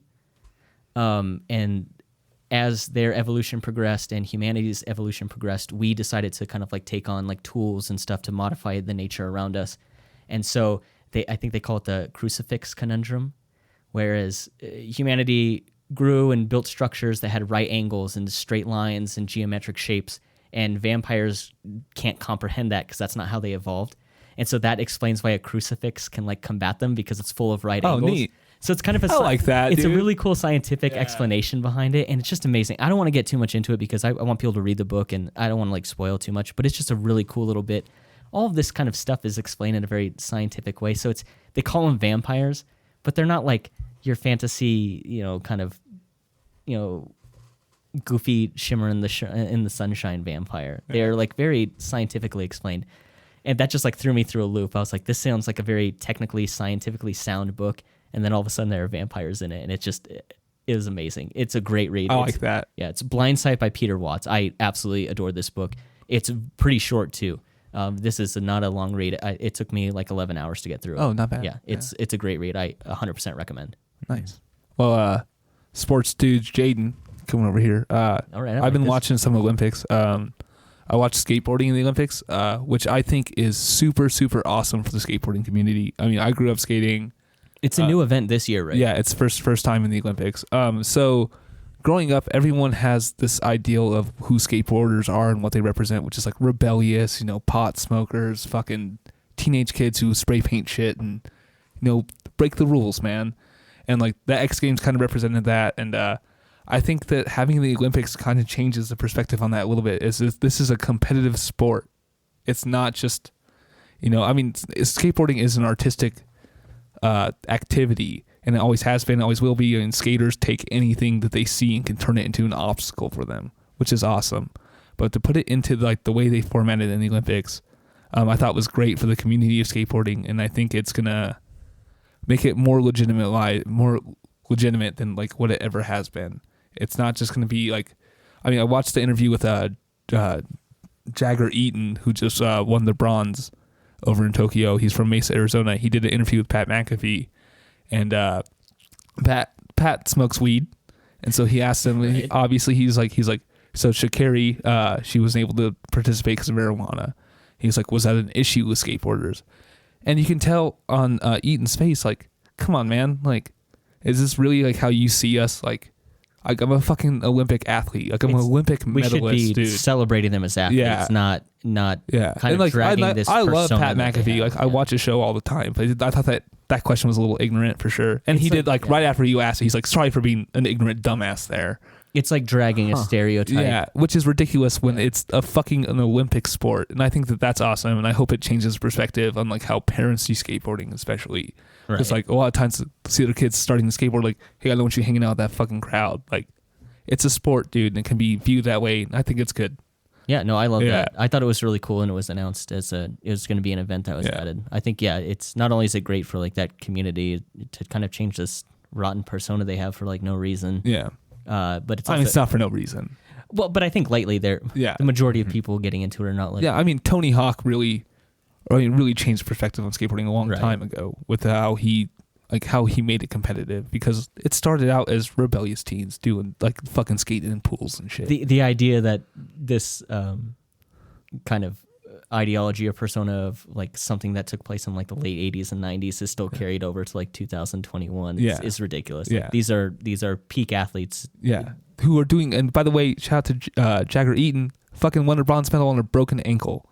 That's amazing. Do you know watch someone skateboard? That's so much ankle, dude. It's all ankle. It's all ankle, so it's very impressive. Yeah. That I thought was awesome. Shout out US for getting on the podium for it. Yeah, I love that. And then I didn't read like too many other things. What I've been reading papers on like the original. I read obviously the original Green Knight poem, as well as papers that looked at the original poem from the perspective of game theory. And game theory is basically the idea that our actions are driven by our outcomes, and not necessarily by the nature of a being. So we act morally not because it's good in its own sake. It's good because excuse me. They're good because they produce mutually beneficial actions. When I trust you and you trust me, there's something created beyond just the level of trust. It's an exchange of information. It's an exchange of goods. It's all of these things that are greater than the sum of its parts. And so how you can look at the original poem how the game is played is really interesting, because in some interpretations, Gawain or Garwin knows that the way the game is to be played, but he hesitates and allows his self-preservation to take command rather than his knightly duty. And so him decapitating the knight is looked at through this lens of if he had just trusted his word that he would be returned an equivalent blow, then it would have been in accordance with knightly duty, and it would have been a reflection of Christian ideals, and he would have been okay. Everybody would have been the better for it. We would have been right. They would have been friends, basically. Is like at the end of his little speech, we can part a year and a day from now, a year and a Yuletide. We'll part as friends. Could you imagine if this movie had went that way, where he just gave him didn't cut him, or just gave him like a little nick, and then a year goes by, because that year goes by in like 2 seconds in the film, and then he goes and see the Green Knight, and the Green Knight just kind of like taps him with the blade, and that's it. This movie is 4 minutes long. Yeah, exactly. And much less interesting. Yeah, so that's what I was mostly reading is the kind of mechanics behind why we engage in behaviors that are kind of counterintuitive when you think about them. Like, why even play the game at all? You know? Yeah. I like that you bring that up, and I hate to tie this back into my thing, but you had brought up game theory. You were reading a book. I don't know if you remember the title. Non-zero, and you talked a lot about game theory, which I don't know much about. I know baby game theory. There's a lot to be learned, and this is just the distilled version that everyone can understand. So after that, I looked into it more, and then the book I talked about, Blind Sight, there is like basically a military tactician on board, and her whole background is like game theory, and it's like all the other crew members interact with her in a way. It's like she's like, well, this is what we should do because it's kind of according to game theory. It's like, well, yeah, but you're basing that off of interacting with a human. Like, we're not interacting with the human here, and that completely turns like game theory on its head. Well, actually, no, it doesn't. That's what's amazing about game theory. Game theory actually comes from cultural and biological evolution. We see the reason that these things work within human culture is because we also find them at the base level organisms. Like, why we work better as collectives is the same reason that atoms became molecules came together to form organisms. It's because this share of information and resources is then reflected in our interactions with other people. So it's funny that the book does away with that, because it actually comes from a lower biological process. I wonder if it's maybe because the main character, who is the kind of your military tactician who is applying game theory, is being challenged by maybe people who don't understand it as well, and maybe that's kind of the perspective they wanted to push in the book, because maybe the reader doesn't understand game theory very well, so it gives you kind of some identification with the characters who are challenging it, to be like, well, that doesn't make sense, like, why would it apply that way?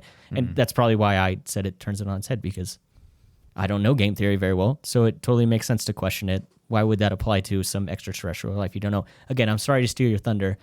I just thought it tied in so well. It was just another bit that was thrown into this book that I think has just so many existential topics in it, and I think adding game theory into it and kind of that understanding is it's a good way to expand your mind. And right, it's like the '90s chaos theory that everybody decided to throw in, like Jurassic Park. Yeah, right. Yeah, it's such a cool concept, and just the very vague amount of research I did on it, I was like, first of all, I was like, oh my god, I'm like getting lost in this, but it is a lot of really cool stuff. So I'm glad you brought it up. I'm glad you keep bringing it up. Yeah, I mean, game theory is going to come up again in Arrival. Yeah, no, you're right. Yeah, but and I'm going to try and have a more robust section about that, because it's mentioned there, but the whole thing is a game. Yeah. So that'll be fun to talk about. Oh yeah, we have a new segment. Oh, because were you not in the group chat? No, I was. Just my phone is. Okay. We have a new segment. Calvin has been giving great music suggestions, and I thought it was unfair that he kept using them in What Are We Watching Lately, because it stopped him from watching stuff. But I still want to hear what he's recommending, so I wanted to add a new segment, which is Calvin's music recommendations. Yeah. Corner. It's on a corner. No, I wrote it somewhere. We'll come with a fancier name. But this is your music recommendation. What do you got? I think it had it like it's Calvin's music mentions in one of these scripts. Oh, that's much better than It's good. what I said. CMM. But yeah, That was also come. so if you liked the sound of some of the folk music in the Green Knight, then I would recommend to you this band MYRKUR. Specifically, How do you spell that, Calvin? it's MYRKUR, MYRKUR. She is a Danish singer. And specifically, the album I'm talking about is Folkesange, because the other ones are death metal, and this one is just a folk album, and a lot of people liked it. She got more acclaim for it than her other ones, and so it sounds like she's gonna move in this Direction. Yeah, this direction further on. She has a new single out too called Droning Elusive.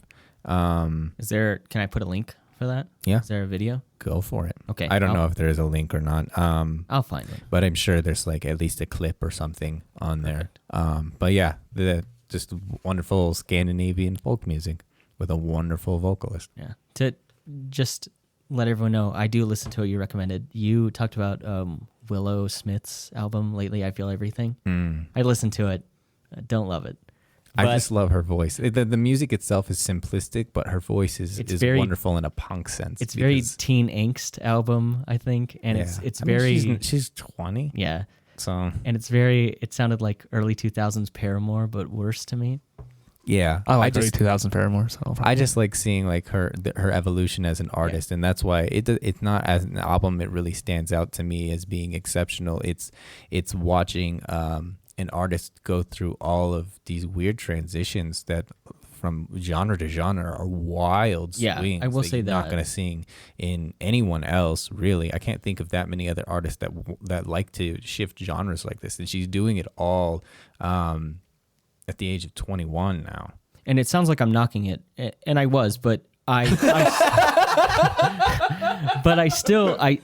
liked listening to it because I want to hear new stuff, because I fall in this. I have a really bad habit. I listen to the same shit over and over again. So when you recommended that, you recommended like Wardruna. You said Maximum Hormone, who I've been listening to. Foxing is the one you recommended me that I love. Yeah, well, huge indie music guy. Yeah, I've been saving Foxing because the new album is actually coming out. Right. So we'll not say that anymore then. Yeah. So yeah, August 6th, everybody. Yeah. Get ready for Foxing. So I just want you to know, I have listened to what you have said, and while I don't love all of it, I do love listening to something else. Yeah, it's all, and great. I'll make a point that I'll suggest things that I think are different and unique, because that's the reason that I add them to my libraries. I find them different and unique.